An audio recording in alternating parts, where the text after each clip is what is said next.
Welcome everyone, क्या हाल चाल आप सभी लोगों के। तो आज लेकर आए हैं बोर्ड का क्वेश्चन पेपर हमारे पास जुलाई 2024 महाराष्ट्र बोर्ड का। जैसे कि सीरीज चल रही है उसी को आगे कंटिन्यू करेंगे। नेक्स्ट जो भी पेपर चाहिए कमेंट में जरूर बताइएगा। पूरा पेपर डिस्कस करा है लगभग सवा घंटे के अंदर। पूरे पेपर को A to Z डिस्कस कर लिया है, सारे क्वेश्चन डिस्कस करें, अच्छे से डिटेल में डिस्कस करें। तो दोस्तों के साथ शेयर करते रहिए। टेलीग्राम ग्रुप की लिंक आपको डिस्क्रिप्शन में मिल जाएगी, उसको ज्वाइन कर लीजिएगा। और आप इंस्टाग्राम पर भी फॉलो कर सकते हैं।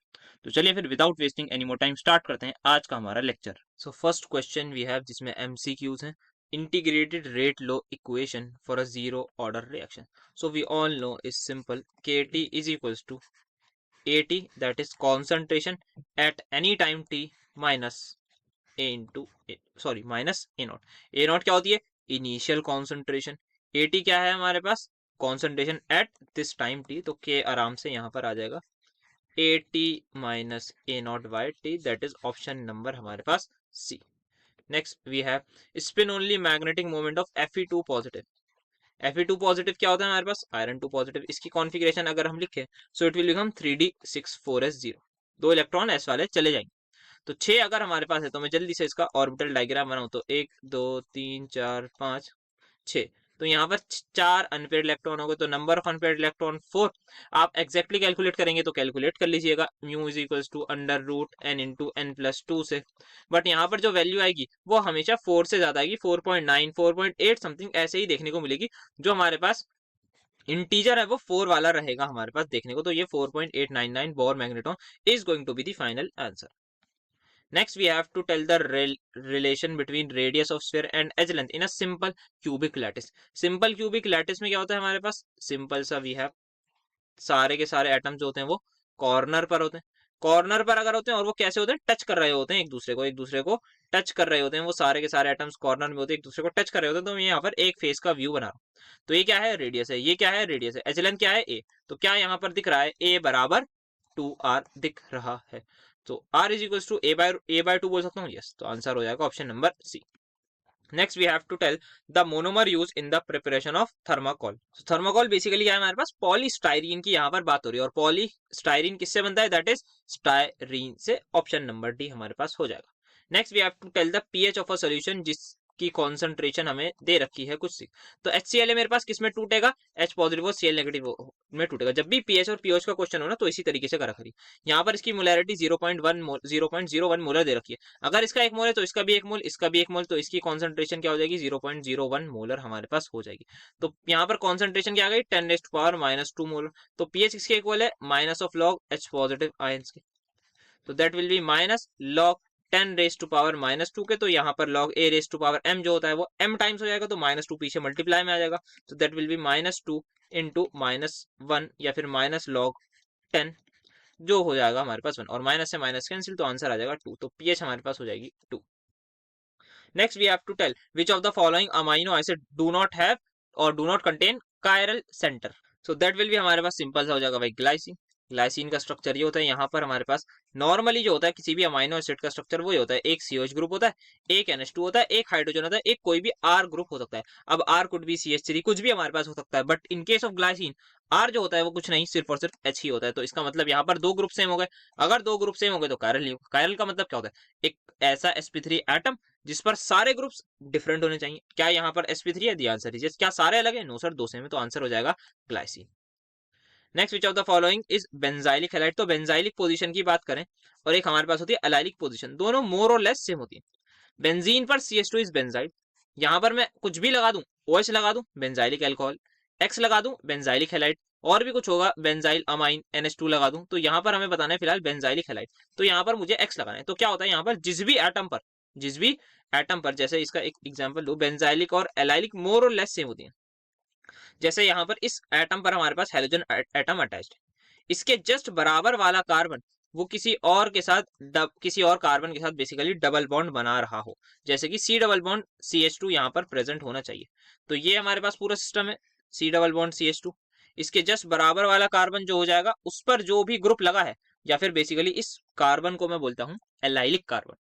एलाइलिक कार्बन, तो यहाँ पर जो भी लगाऊंगा उसको बोलूंगा एलाइलिक हैलाइड। एलाइलिक अल्कोहल हो सकता है ऐसे। सिमिलरली यहाँ पर जो होता है, ये जो कार्बन, ये जो C double bond C H group है, इसी की वजह से इसका नाम हमारे पास पड़ा है, तो इसको कभी कभी एलाइलिक पोजीशन भी बोली जा सकती है due to this C double bond C system. Next we have to tell the neutral complex. तो सबसे पहले ध्यान ये रखना है, इन्होंने न्यूट्रल कॉम्प्लेक्स बोला है, कंपाउंड सारे न्यूट्रल है, ये भी न्यूट्रल है, ये भी न्यूट्रल है, ये भी न्यूट्रल है, बस हाँ ये चार्ज है, तो ये यहाँ पर कंपाउंड भी चार्ज है और कॉम्प्लेक्स तो है ही। कॉम्प्लेक्स न्यूट्रल का मतलब क्या है कि ऐसा कॉम्प्लेक्स जिस पर कोई चार्ज ना हो। क्या इस कॉम्प्लेक्स पर चार्ज है? The answer is yes, -3। तो इसका मतलब क्या हो गया? एनायनिक कॉम्प्लेक्स हो गया, तो ये आंसर नहीं होगा। अब सारे कंपाउंड न्यूट्रल है, कंपाउंड न्यूट्रल है, कॉम्प्लेक्स की बात हो रही है, ऑप्शन सी देखूंगा। तो यहाँ पर Na3 लगा हुआ है, मुझे बताइए सोडियम पर कितना चार्ज होता है? सर +1 होता है। एक सोडियम पर +1 तो 3 पर +3, तो 1 × 3 +3। अगर यहाँ पर +3 चार्ज ये कैटायन दिखा रहा है, तो ये पूरा एनायन कितना दिखा रहा होगा? -3। तो इस कॉम्प्लेक्स पर जो चार्ज आएगा that is going to be 3-। तो क्या हो गया? एनायनिक कॉम्प्लेक्स हो गया, आंसर नहीं होगा हमारा। देन इसकी बात करूं, एक क्लोरीन पर कितना चार्ज? -1। अगर एक क्लोरीन पर माइनस चार्ज है और पूरे कंपाउंड इज न्यूट्रल, तो क्या यहाँ पर प्लस चार्ज होना होगा? हाँ, कहाँ होगा वो? That is in this complex. तो ये कॉम्प्लेक्स कैसा हो गया? कैटायनिक कॉम्प्लेक्स, यहाँ पर +1 आ गया, इसको हटा दीजिए। देन यही बचा, ये आंसर होगा। तो यहाँ पर हम देख सकते हैं कोई भी बाहर एनायन नहीं है, कोई भी बाहर कैटायन नहीं है, पूरे कॉम्प्लेक्स पर चार्ज क्या है? न्यूट्रल है, कंपाउंड न्यूट्रल है, कॉम्प्लेक्स न्यूट्रल है, तो यही हमारा आंसर भी हो जाएगा। सो यहाँ पर पहले ये देख लेते हैं 10th आगे। अच्छा पहले ठीक है, तो 10th क्या है हमारे पास? बेटर रिएजेंट बताना है to convert primary alcohol, that is ROH है, ये 1 डिग्री अल्कोहल है, इसको हमें कन्वर्ट करना है एल्डिहाइड में। तो यहाँ पर मैं better to write something like this, तो मैं एक एग्जांपल ले लेता हूँ। CH3CH2OH हमारे पास आ गया, इसको मुझे कन्वर्ट करना है किसी भी एल्डिहाइड में, तो किसी भी में क्या, इसी के कॉरस्पॉन्डिंग करूंगा, CHO मेरे पास हो जाएगा। तो 1 डिग्री अल्कोहल को कन्वर्ट करना है एल्डिहाइड में, कौन सा अच्छा हमारे पास बेटर रिएजेंट होगा? तो पोटेशियम डाइक्रोमेट और पोटेशियम परमैंगनेट की बात करें, दोनों काफी ज्यादा स्ट्रॉन्ग ऑक्सीडाइजिंग एजेंट होते हैं, ये बेसिकली कार्बोक्सिलिक एसिड तक कन्वर्ट करने की क्षमता रखते हैं। Same goes for chromic anhydride, भी काफी अच्छा एजेंट होता है। सो पीसीसी हमारे पास एक माइल्ड ऑक्सीडाइजिंग एजेंट होता है। क्या होता है? Mild oxidising agent. तो यही हमारे पास आंसर भी हो जाएगा। इसकी बात करें तो reaction use to convert toluene to benzaldehyde, ये क्या हो जाएगा? ये हमारे पास सिंपल सा हो जाएगा इटार्ड रिएक्शन। क्या होता है? बेंजल, यहाँ पे क्या होता है? टोलुइन। इस टोलुइन की रिएक्शन हम कराते हैं CrO2Cl2 से, तो यहाँ पर फाइनली कन्वर्ट हो जाएगा ये CHO में। क्या बन गया है?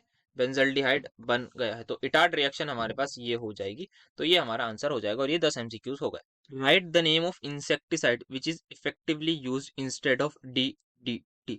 तो यहाँ पर कौन सी इंसेक्टिसाइड यूज होती है हमारे पास? दैट इज BHC, जिसको हम बोलते हैं बेंजीन हेक्साक्लोराइड, बिकॉज DDT के काफी ज्यादा एडवर्स इफेक्ट देखने को मिल रहे थे, दैट्स वाई इसकी जगह यूज होती है बेंजीन हेक्साक्लोराइड।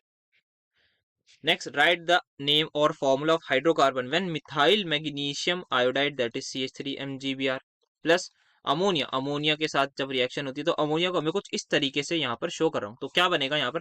कुछ नहीं है भाई, ग्रिग्नार्ड रिएजेंट की जब भी रिएक्शन है, डेल नेगेटिव डेल पॉजिटिव पर बात है सारी। डेल पॉजिटिव आएगा यहाँ, the answer is yes. Del negative आएगा यहाँ, द आंसर इज यस। अगर कोई पूछे क्यों आ रहा है भाई, इलेक्ट्रो पॉजिटिव कौन है, मैग्नीशियम या कार्बन? भाई कोई कहते कार्बन, भाई कैसे कार्बन है? मैग्नीशियम मेटल है, मेटल इलेक्ट्रो पॉजिटिव होंगे या नॉन मेटल? Obviously metal. तो इस पर पॉजिटिव, इस पर नेगेटिव। नाइट्रोजन पर डेल नेगेटिव और हाइड्रोजन पर डेल नेगेटिव डेल पॉजिटिव, सब मानते हैं इस बात को? Yes sir. तो यहाँ पर से H+ को हटा दीजिए, H+ कहाँ चला जाएगा? जहाँ पे माइनस है। तो CH3 पे जैसे ही 4 लगेगा तो क्या बन जाएगा? CH4। बाय प्रोडक्ट भी आप सभी लोगों को सी के साथ सिखा देता हूँ, तो Mg यहाँ रहेगा, Br यहाँ लगा दीजिए, NH2 नेगेटिव वाला पार्ट, नाइट्रोजन जो है वो ऑब्वियसली नेगेटिव पॉजिटिव खेलना है हमें सिर्फ। ग्रिग्नार्ड रिएजेंट की रिएक्शन में ज्यादा कुछ नहीं करना होता, नेगेटिव पॉजिटिव खेलना होता है सिर्फ, और वो सभी को आता है बचपन से, मतलब 10th क्लास से।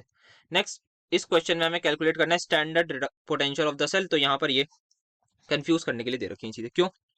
स्टैंडर्ड कंडीशन का मतलब क्या होता है? जब कॉन्सेंट्रेशन 1 मोलर हो। अगर कॉन्सेंट्रेशन 1 मोलर है तो आप कुछ भी ले लीजिए, हम नहीं निकालेंगे क्योंकि हमें स्टैंडर्ड बोला गया है। तो E not cell is equals to E cell of cathode minus E cell of anode. Yes sir, E cell cathode का माइनस ई सेल या फिर SRB एनोड की, isn't it? Yes sir.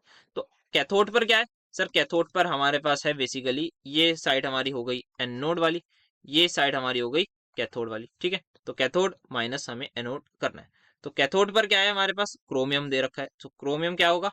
-0.74, minus of anode पर -0.76, तो calculate करेंगे तो आ जाएगा answer 0.024।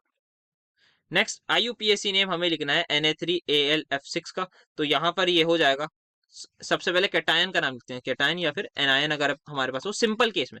Simple मतलब सिंपल कैटायन है, कॉम्प्लेक्स नहीं है। एक होता है कॉम्प्लेक्स जो हमें डब्बे में दिख जाता है, एक होता है सिंपल जो बिना डब्बे में होता है, जैसे कि सोडियम हो गया, हो सकता है क्लोराइड हो, कहीं पर बाहर सीएल लगा हो, तो दैट इज सिंपल एनायन, और ये है सिंपल कैटायन, तो इसका नाम लिख दिया सोडियम।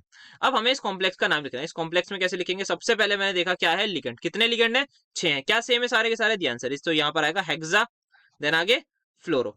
हेक्सा फ्लोरो हमारे पास आ जाएगा, हेक्सा फ्लोरो। हेक्साफ्लोरो आ गया, हाँ सर आ गया।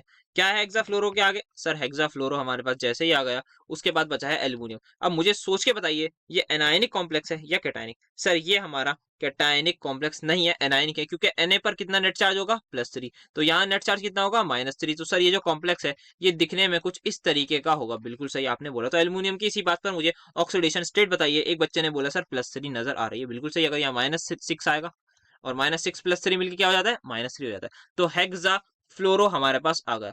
अब एल्युमिनियम की जगह क्या यूज करेंगे हम? यहाँ पर एल्युमिनियम यूज नहीं करेंगे, we will use the word aluminate, because यहाँ पर मेटल किसमें है?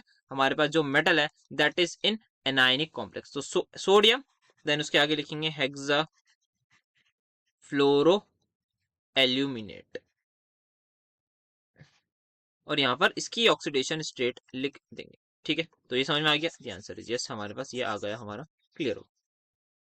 ठीक है, नेक्स्ट हमें बतानी है electronic configuration of Zn2 positive आए। ठीक है, जिंक 2 पॉजिटिव की बतानी है, तो जिंक का एटॉमिक नंबर क्या होता है? 30। जिंक का एटॉमिक नंबर हो गया 30 हमारे पास। यहाँ पर इसकी कॉन्फ़िगरेशन लिखूँ तो हम यहाँ पर लिख सकते हैं आर्गन, दैट इज 18 इलेक्ट्रॉन भर दिए, उसके बाद 4s2 या 3d10, आप पहले हम नंबर वाइज चले तो 3d10 4s2 हमारे पास हो गई। ठीक है, जिंक 2 पॉजिटिव मतलब 2 इलेक्ट्रॉन उड़ा दीजिए, तो आर्गन एज इट इज लिखिए। आर्गन आप लिख सकते हैं 1s2 2s2 2p6 3s2 3p6 अगर पूरी लिखनी है।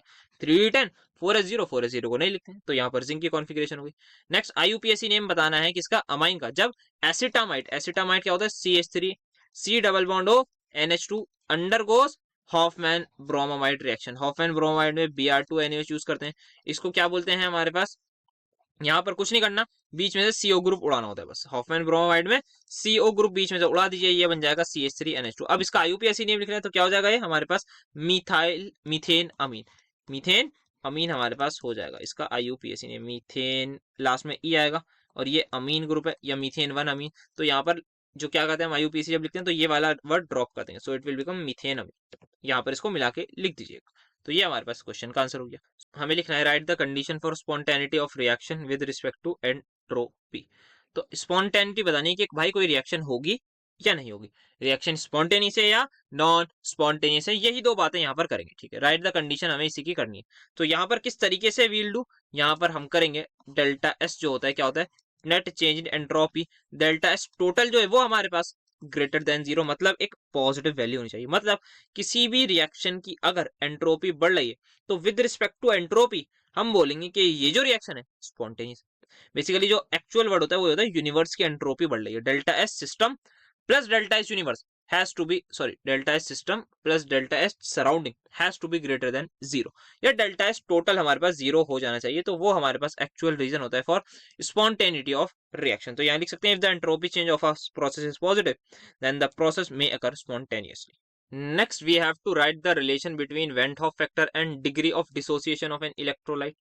तो यहाँ पर Van 't Hoff factor क्या होता है? I, उसका हमें पता है किसके इक्वल होता है? 1 प्लस n-1 इंटू अल्फा। हमें क्या बताना है? Van 't Hoff factor का relation with respect two degree of dissociation, तो एक ही हो गया। या फिर आप लिखना चाहे I-1 को इधर भेज दीजिए, n-1 टाइम्स अल्फा। तो अल्फा हमारा क्या बराबर हो जाएगा? I-1 डिवाइड बाय n-1 के। हाँ सर, तो यहाँ पर एक ये रिलेशन हो गया। तो इस तरीके से हम चाहें तो एक दो लाइंस यहाँ पर लिख के स्टेप पढ़ा सकते हैं। Now we have section B, जिसका सबसे पहले हमें क्या है? एक बॉइलिंग पॉइंट का क्वेश्चन है। देखते हैं क्या है। एलिवेशन इन बॉइलिंग पॉइंट का क्वेश्चन है। The normal boiling point of ethyl acetate हमें दे रखा है 77.06 डिग्री सेल्सियस। एक सोल्यूशन डाला किसका? 50 ग्राम, या एक सोल्यूशन है जिसमें 50 ग्राम नॉन वोलेटाइल सोल्यूट लिया है। किसमें डाला है? इन 150 ग्राम इथाइल एसीटेट, बॉइल्स होता है इतने डिग्री सेल्सियस पर। कैलकुलेट हमें करना है मोलर मास। तो वी नो डेल्टा टीबी किसके इक्वल होता है? हमारे पास जो भी सोल्यूशन का टेम्परेचर है दैट इज 82.60 माइनस 77.06, तो यहाँ पर आ जाएगा 5.54 डिग्री सेल्सियस हमारे पास आ जाएगा। या फिर केल्विन भी हम बोल सकते हैं, क्योंकि चेंज हमारे पास दोनों में इक्वल होता है, चाहे डिग्री सेल्सियस चाहे केल्विन में। इज इक्वल्स टू के एफ इंटू मोलैलिटी, के एफ क्यों बोला सर, के बी बोली, बिल्कुल सर के बी बोलते हैं, तो के बी आ गया 2.77 into molalities given weight, given weight क्या दे रखा है हमें 50 ग्राम, किसका, सोल्यूट का।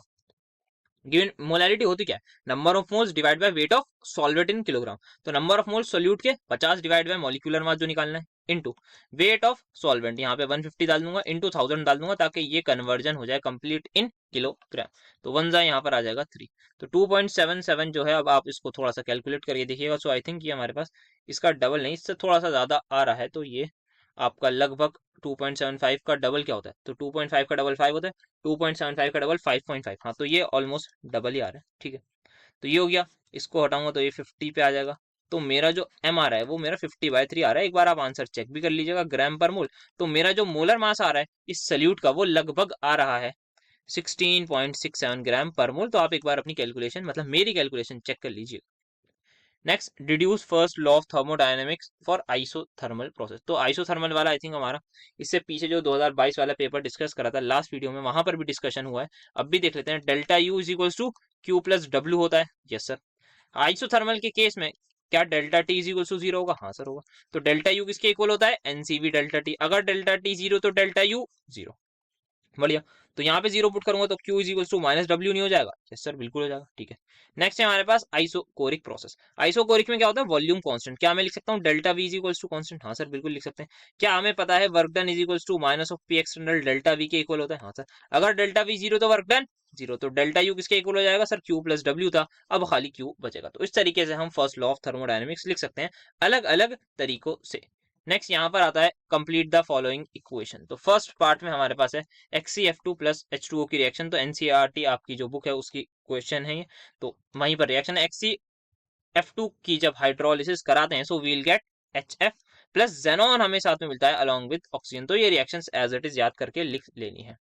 नेक्स्ट वी हैव कि अगर हम जेनॉन की रिएक्शन फ्लोरीन से कराएं इलेक्ट्रिक डिस्चार्ज में और low temperature that is -80 degree Celsius, तो हमें मिलता है XeF4, तो ये दोनों रिएक्शंस हमारी थी।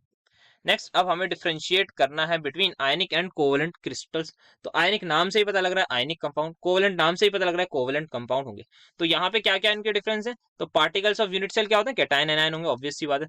और यहाँ पर क्या होता है, एटम्स होते हैं जो कोवेलेंट बॉन्ड होते हैं, ऑब्वियसली एटम कोवेलेंट बॉन्ड बनाते हैं, एनायन कैटायन कैसा बनाते हैं सर, आयनिक बॉन्ड बनाते हैं, तो नॉर्मल जो न्यूट्रल एटम्स होते हैं वो कोवेलेंट बॉन्ड बनाते हैं। Inter particle forces electrostatic that is आयनिक, और यहाँ पे कोवेलेंट। देन इनकी हार्डनेस देखें, हार्ड एंड ब्रिटल होते हैं, ये वेरी हार्ड होते हैं। मेल्टिंग पॉइंट इनका लगभग 600 से 3000 और इनका 1200 से 4000। सर ऐसा क्यों है, यहाँ पर कोवेलेंट वालों का ज्यादा क्यों, क्योंकि ये बहुत लंबा बहुत बड़ा नेटवर्क बना लेते हैं। आयनिक सॉलिड जो है वो इतना लंबा नेटवर्क नहीं बनाते, obviously they are ionic force of attraction बहुत ज्यादा है, बट ये बहुत बड़े बड़े हो जाते हैं, दैट्स वाई इनका इतना हाई मेल्टिंग पॉइंट रहता है। थर्मल कंडक्टिविटी बात करें तो वी ऑल नो के पुअर कंडक्टर होते हैं सॉलिड स्टेट में, गुड कंडक्टर होते हैं जब इनको मेल्ट करते हैं या डिसॉल्व कर देंगे, और यहाँ पर बात करें इनकी तो ये पुअर कंडक्टर्स ही होते हैं, एक्सेप्ट ग्रेफाइट का हमें पता है ये गुड कंडक्टर होता है, और जो डायमंड होता है वो गुड कंडक्टर ऑफ हीट होता है। देन एग्जाम्पल्स की बात करें तो आयनिक कंपाउंड का कौन एग्जाम्पल नहीं जानता, डायमंड का कौन नहीं जानता कि वो एक बहुत बड़ा नेटवर्क सॉलिड है, सिलिका हमारे पास आ गया, तो ये हमारे डिफरेंस हो गए। नेक्स्ट यहाँ पर आता है what is the mass of copper metal, अच्छा कैथोड पर हमें बताना है, करंट की वैल्यू दे रखी है मुझे 5 एम्पियर, टाइम मुझे दे रखा है 100 मिनट, तो 100 को मैं इसको कन्वर्ट कर लेता हूँ पहले सेकंड में, ठीक है। तो क्या मुझे बताना है, मुझे बताना है मास ऑफ कॉपर कितना डिपॉजिट हुआ, क्या ये फेरेडेज लॉ का कांस्टेंट है, हाँ सर है, क्वेश्चन है। तो फेरेडेज लॉ क्या कहता है, मोल्स किसी भी सब्सटेंस के इनटू उसके एन फैक्टर वो इक्वल होता है जितना करंट पास करा, जितने टाइम के लिए करा, डिवाइड बाय फेरेडेज कांस्टेंट, ये होता है। मोल्स क्या है, दैट इज गिवन वेट जो निकालना है, divide by molecular weight 63.5 into N factor, sir कुछ नहीं है, एन फैक्टर आप नंबर ऑफ इलेक्ट्रॉन्स लॉस और गेन होता है, तो यहाँ पर Cu क्या है, 2 पॉजिटिव में, अगर Cu 2 पॉजिटिव को Cu में बनना है तो क्या करेगा सर, ये कुछ नहीं करेगा, Cu हमारे पास जो है वो 2 इलेक्ट्रॉन्स एक्सेप्ट कर लेगा तभी बनेगा, +2 से 0 में आ रहा है ना, तो ये आ गया सर, ठीक है। तो यहाँ पर एन फैक्टर क्या आ गया, हमारे पास 2 आ गया, इज इक्वल्स टू आई कितना है 5 एम्पियर, टाइम कितना है ये, डिवाइड बाय एफ हमारे पास आ जाएगा 96500, ठीक है। नाउ अब यहाँ पर इसको कैलकुलेट करें, 2 0 से 2 0 कैंसिल, 2 1 जा 2 30 जा, तो 3, अब यहाँ पर इसको भी कैलकुलेट करूँ 15 5 1 जा 5, यहाँ पर यस 1 पे आ जाएगा तो ये हो जाएगा 46, 9 फिर 15 तो ये आ गया, सॉरी 5, ठीक है। तो क्या ये अगेन जा रहा है 3 से, द आंसर इज यस, तो यहाँ पर ये 3 से जा रहा है, तो उसको मैं दोबारा 3 से कैलकुलेट करूँ 10, ये आ जाएगा 3 6 18 और 1 5, 65, तो लगभग जो W मेरे पास आएगा क्या W क्या है, मास ऑफ कॉपर, वो आएगा 63.5 डिवाइड बाय 6.5 ग्राम के आसपास। तो लगभग ये 8 पॉइंट या फिर आई थिंक 9 पॉइंट समथिंग आपका आंसर आएगा, 9.5 के आसपास। तो एग्जैक्ट कैलकुलेट करके लिख लीजिएगा। नेक्स्ट हमें बताना है बफर सोल्यूशन क्या है और Henderson Hasselbalch equation for acidic buffer. Buffer solution कुछ नहीं होता भाई, एक सोल्यूशन मुझे किसी ने दे दिया कि भाई ये सोल्यूशन लेना, मैंने कहा ठीक है। उसने बताया कि भाई इसकी पीएच जो है ना 5 है, मैंने कहा अच्छी बात है भाई, मैंने देखा हाँ हाँ 5 बता रहे हैं। मैंने क्या करा, मैंने कहा चलो ऐसा करता हूँ, इसमें कुछ एसिड डाल के देखता हूँ, इसकी पीएच तो चेंज होगी। मुझे पता था भाई H प्लस जैसे ही बढ़ेंगे पीएच 4.55 होनी चाहिए। मैंने H प्लस डाला, थोड़ी देर बाद देखा, मैंने कहा अब तो पीएच जो है कम हो जानी चाहिए थी। बट जैसे ही मैंने पीएच स्केल देखा तो भाई पीएच अगेन 5 आ रही। 5 नहीं तो मेरे पास 4.999 ऐसी आ रही। मैंने कहा भाई ये तो चेंज ही नहीं हो रही, ये तो अच्छी खासी कम होनी चाहिए थी। मैंने ठीक ठाक H प्लस डाले थे, मतलब डिसेंट अमाउंट के पीएच में चेंज आ जाना चाहिए था, बट नहीं यार। अब मैंने सोचा ये क्या हो गया, तो मैंने कहा चलो एक बार OH नेगेटिव देखता हूँ। तो OH नेगेटिव मैंने डाले तो भाई वहां भी चेंज नहीं हुआ, होना चाहिए था 5.3 5.2 ऐसी कुछ हो जानी चाहिए थी, बट 5.0001। तो मैंने कहा ये तो चेंज ही नहीं आ रहा। तब मुझे पता लगा कि ये जो सोल्यूशन है ये बफर सोल्यूशन है। अच्छा, फिर मैंने पढ़ा इसके बारे में तो मुझे पता लगा जो बफर सोल्यूशन है वो ऐसा सोल्यूशन है जो रेजिस्ट करता है drastic change in pH when a small amount of strong acid और स्ट्रॉन्ग बेस और वाटर इज एडेड। तो मुझे पता लगा जो मैं एसिड ऐड कर रहा हूँ और जो मैं बेस ऐड कर रहा हूँ वो ठीक ठाक अमाउंट था, मतलब बहुत ज्यादा अमाउंट नहीं कर रहा था, थोड़ा सा कर रहा था, मेरे हिसाब से चेंज आना चाहिए था, बट क्योंकि वो बफर सोल्यूशन है वो कोई बड़ा चेंज नहीं आने देगा पीएच में। तो ये खासियत होती है बफर सोल्यूशन की कि जैसे ही हम कोई सोल्यूशन में H प्लस या OH नेगेटिव डालते हैं तो वो पीएच चेंज में बहुत बड़ा ड्रास्टिक पीएच चेंज नहीं होने देता। ठीक है, तो ये हमारे पास हो गई बफर सोल्यूशन डेफिनेशन आपके सामने। दूसरी बात, हमें हेंडरसन हेजलबेस्ट इक्वेशन लिखनी है, तो यहाँ पर ये आ गई हमारे एसिडिक बफर के लिए pH is equals to pK plus log of salt by acid. बाकी इसकी डेरिवेशन है, क्वेश्चन में नहीं पूछी तो रिक्वायर्ड नहीं है। पीके क्या होता है, माइनस ऑफ लॉग के। के इज द डिसोसिएशन कांस्टेंट किसका, वीक एसिड का। तो ये बनता कैसे एसिडिक बफर, बेसिकली हम लेते हैं एक तो वीक एसिड और इसी की सॉल्ट विद किसी स्ट्रॉन्ग बेस के साथ लेते हैं। नेक्स्ट हमें यहाँ पर प्रिंसिपल्स बताने हैं ग्रीन केमिस्ट्री के, तो वो काफी सारे प्रिंसिपल्स से देख लेते हैं। सबसे पहला हमारे पास आता है जो हमारी बुक में दिया हुआ है, प्रिवेंशन ऑफ वेस्ट और बाय प्रोडक्ट। तो यहाँ पर क्या होता है, जैसे कि हमें पता है हर रिएक्शन में कोई ना कोई वेस्ट या फिर बाय प्रोडक्ट बनते हैं, कितनी भी रिएक्शंस कर लें, हमारा जो होता है वो मेजर प्रोडक्ट काम का होता है to give priority for prevention of waste rather than cleaning up and treating waste after it has been created. तो यहाँ पर हमें प्रिवेंट करना चाहिए कि वो ऐसी रिएक्शंस ऐसे स्टेप्स चुने कि भाई वहां पर बाय प्रोडक्ट कम से कम हमें मिलना चाहिए। एटम इकोनॉमी सेकंड इसका प्रिंसिपल है। तो ये क्या होता है, it is simply the measure of the amount of atoms from the starting materials that are present in the useful products at the end of chemical process. Good atom economy का मतलब क्या है, जितने भी atoms of the most of the atoms of the reactants are in और incorporated, मतलब जितने भी मैक्सिमम एटम्स हमने लिए सारे के सारे हमारे रिएक्शन में यूज हो रहे हैं, सारे के सारे रिएक्टेंट कन्वर्ट हो रहे हैं किसमें, प्रोडक्ट में, और बहुत कम बाय प्रोडक्ट हमें मिल रहा है। और तो हमें क्या होगा, अगर बाय प्रोडक्ट कम तो वेस्ट कम होगा, वेस्ट कम होगा तो वेस्ट कम डिस्पोज करना पड़ेगा। तो ये मतलब है हमारा एटम इकोनॉमी का। नेक्स्ट हमें बतानी है प्रिपरेशन ऑफ नायलॉन 6 पॉलीमर। तो यहाँ पर सिंपल सा एप्सिलॉन कैप्रोलैक्टम। तो कैप्रोलैक्टम का ये हमारे पास स्ट्रक्चर है। एप्सिलॉन मतलब सी डबल बॉन्डो के जस्ट बराबर वाला कार्बन, अल्फा उसके बराबर, बीटा उसके बराबर, गामा उसके बराबर, डेल्टा, देन बाद में हमारे पास जो 5th नंबर पे आता है that is my epsilon carbon. तो इस एप्सिलॉन कार्बन ये कुछ इस तरीके का हमारा स्ट्रक्चर होता है। तो यहाँ पर हम क्या करते हैं, बेसिकली बॉन्ड ब्रेक ही हमारे पास होता है। तो यहाँ पर क्या होता है, जब हम इसको वाटर में हीट वगैरह करते हैं, आपको टेम्परेचर नजर ही आ रहा होगा। सो इट विल अराउंड, ये बॉन्ड टूटेगा, ये बॉन्ड टूटेगा, और यहाँ पर आप देख सकते हैं ये नायलॉन 6 हमारे पास बन गया। क्या यूज होता है इसका, majorly manufacture of tyre cords and fabrics ropes में इसका यूज होता है। तो ये सिंपल सा क्वेश्चन था। नेक्स्ट हमें बताना है पायरो मेटलर्जी किसे बोलते हैं। तो पायरो का मतलब होता है हीट देना बेसिकली, या फिर बेसिकली ब्रेक डाउन करना हम बोल सकते हैं। मेटलर्जी मतलब वही मेटल की एक्सट्रैक्शन। तो ऐसा प्रोसेस जिसमें कोई मेटल और, जैसे कि HgO, वैसे HgO नहीं, कोई और भी और हो, जैसे Al2O3 या किसी भी हम ऑक्साइड को लें दैट इज जनरली और, उसको हम रिड्यूस करते हैं मेटल में एट हाई टेम्परेचर बाय, अगर रिड्यूस करना है तो रिड्यूसिंग एजेंट चाहिए होगा, हाँ सर बिल्कुल चाहिए होगा, जैसे कि कार्बन, हाइड्रोजन या कार्बन मोनोऑक्साइड, एल्यूमिनियम। इस प्रोसेस को हम बोलते हैं पायरोमेटलर्जी। मतलब कोई और है, और किस चीज की होगी, मेटल होगा, और बाकी कोई मिनरल्स होंगे बेसिकली, हो सकता है ऑक्साइड हो सकता है कार्बोनेट हो, तो उसको हम रिड्यूस कर दें प्योर मेटल में, मतलब उसमें जो है कोई मेटल होगा, उसकी हायर ऑक्सीडेशन स्टेट होगी, उसको लोअर ऑक्सीडेशन स्टेट पर ले आए बाय यूजिंग रिड्यूसिंग एजेंट्स, तो उस प्रोसेस को हम बोलेंगे पायरोमेटलर्जी। नेक्स्ट हमें बताना है रोस्टिंग क्या होती है। तो कॉन्सेंट्रेटेड और, कोई भी और है उसका हमने भारी मात्रा मिली, उसको कॉन्सेंट्रेटेड लिया, उसमें जो इंप्योरिटीज थी वो हटाई, उसको हमने हीट करा in a current of air. Current मतलब फ्लो ऑफ एयर में करा हीट। एयर में क्या होती है, ऑक्सीजन। तो सल्फर और आर्सेनिक जो होते हैं उनकी इम्प्योरिटीज भी प्रेजेंट होंगी। हाँ सर बिल्कुल होंगी, मतलब इम्प्योरिटीज इनकी भी होने के चांसेस है, मैंने कह रहा ये होंगी, यही होंगी, और भी होंगी, ये भी होने के चांसेस हैं। दे किस में कन्वर्ट हो जाएंगी? अपनी ऑक्साइड में, और एस्केप हो जाएंगी एज अ वेपर। जैसे ferrous oxide in the ore is converted to Fe2O3, the roasted ore is converted into lumps. जैसे कि मैं बताऊं, अगर हमारे पास कोई ये ओर है, इस ओर में क्या है, सल्फर भी प्रेजेंट है, आर्सेनिक भी प्रेजेंट है, तो क्या होगा, जो सल्फर है जब वो ऑक्सीजन के साथ रिएक्ट करेगा क्या बन जाएगा? SO2। SO2 क्या गैस होती है? हाँ सर। तो जैसे ही हम इसको हीट करेंगे तो ये एस्केप आउट बाहर हो जाएगी, तो हमारे पास क्या होगा, इंप्योरिटीज ही कम हो रही हैं और हमारा ही फायदा। नेक्स्ट हमें बताना है salient, right, salient features of SN1 mechanism. क्या होता है SN1 मैकेनिज्म में? यहाँ पर मैं बात करूँ, एक RX होता है, इसकी रिएक्शन हम किसी भी न्यूक्लियोफाइल से कराते हैं। सबसे पहले क्या होता है, यहाँ पर एक कार्बोकेटाइन बन जाता है। अब कार्बोकेटाइन हमें पता है क्या, ये प्लेनर स्ट्रक्चर होता है। हाँ सर, ये कुछ इस तरीके का प्लेनर होता है। प्लेनर मतलब इसी कॉपी में मैं इसको बना सकता हूँ। अब जो OH नेगेटिव है या जो भी न्यूक्लियोफाइल होगा, उसके पास दो ऑप्शन है, या तो अबव द प्लेन, मतलब जहां पे आप जिस स्क्रीन पर आप देख रहे हैं आपकी तरफ से अटैक करे, या आपकी स्क्रीन की बैक साइड से अटैक करे। तो ये मैं दिखा रहा हूँ, ये बैक साइड अटैक हो गया और ये फ्रंट साइड अटैक हो गया। तो इसके बाद दोनों ऑप्शन है, या तो ऊपर से या नीचे से अटैक करे। तो यहाँ पर ये हो सकता है, न्यूक्लियोफाइल के पास ऑप्शन होते हैं। तो सबसे पहले इसमें दो स्टेप में मैकेनिज्म होता है। पहले स्टेप में कार्बोकेटाइन, दूसरे स्टेप में OH नेगेटिव रिएक्ट करेगा कार्बोकेटाइन से, ROH बना देगा। तो सबसे पहले क्या है, ये टू स्टेप मैकेनिज्म है। देन हेट्रोलिसिस। हेट्रोलिसिस का मतलब क्या है सर? हेट्रोलिसिस का मतलब है ऐसे बॉन्ड ब्रेक हो रहा है तो यहाँ पे X नेगेटिव। हेट्रोलिसिस, होमोलिसिस मतलब एक इलेक्ट्रॉन ये ले ले, एक इलेक्ट्रॉन ये ले ले। क्या यहाँ पर ऐसा हो रहा है? नो सर, यहाँ पर अन्याय हो रहा है। दोनों इलेक्ट्रॉन X लेके जा रहा है बिकॉज उसकी इलेक्ट्रोनेगेटिविटी ज्यादा है, तो यहाँ पर दोनों इलेक्ट्रॉन जो है वो X अपने साथ ले जाती है, मतलब ले जाता है। ठीक है, तो क्या होता है यहाँ पर? हेट्रोलिसिस होता है CX बॉन्ड का in the slow and reversible first step. Slow मतलब जो हमारे पास रेट डिटरमाइनिंग स्टेप है to form planar carbocation intermediate. हाँ सर सही बात है, प्लेनर होता है ना कार्बोकेटाइन। हाँ, sp2 हाइब्रिडाइजेशन है। इस कॉपी पे या जहां भी आप लिख रहे हैं उसको ऐसे बना सकते हैं। 3D की जरूरत नहीं है, 2D में बना सकते हैं।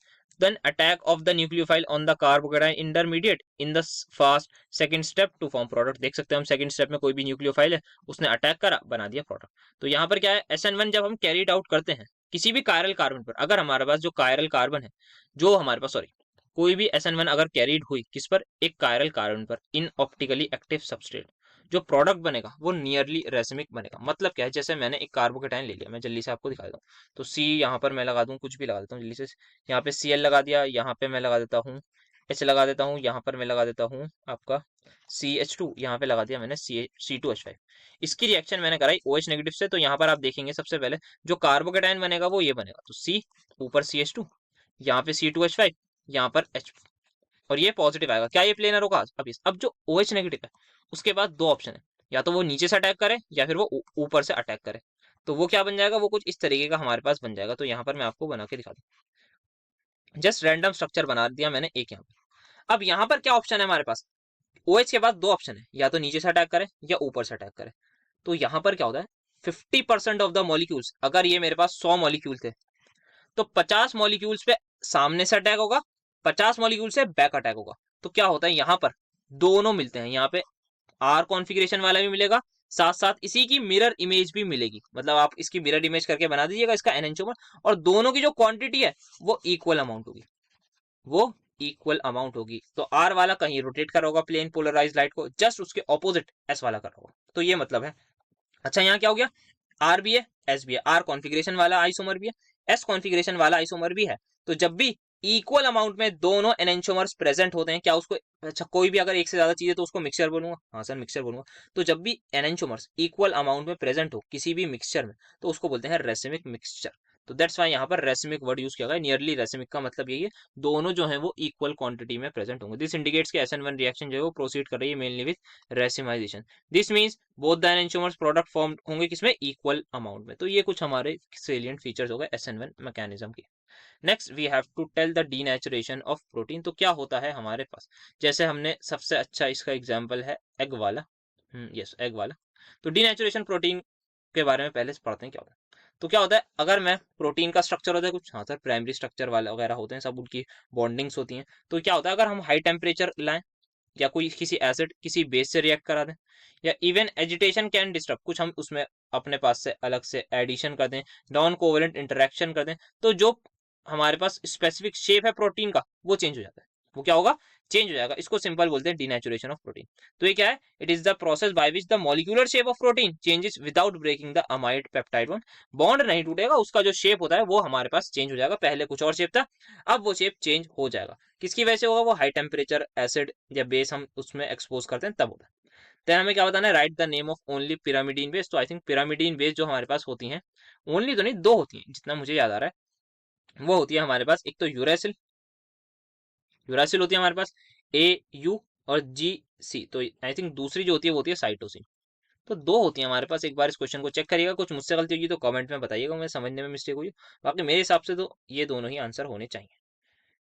सो ये हमारे पास हो गया। नेक्स्ट, हाँ यहाँ पर बताना है, write the reaction when ethyl amine is treated with excess of ethyl bromide. तो सबसे पहले इथाइल अमीन की बात करें, that is treated with excess of ethyl bromide. ठीक है, एक्सेस ऑफ इथाइल ब्रोमाइड।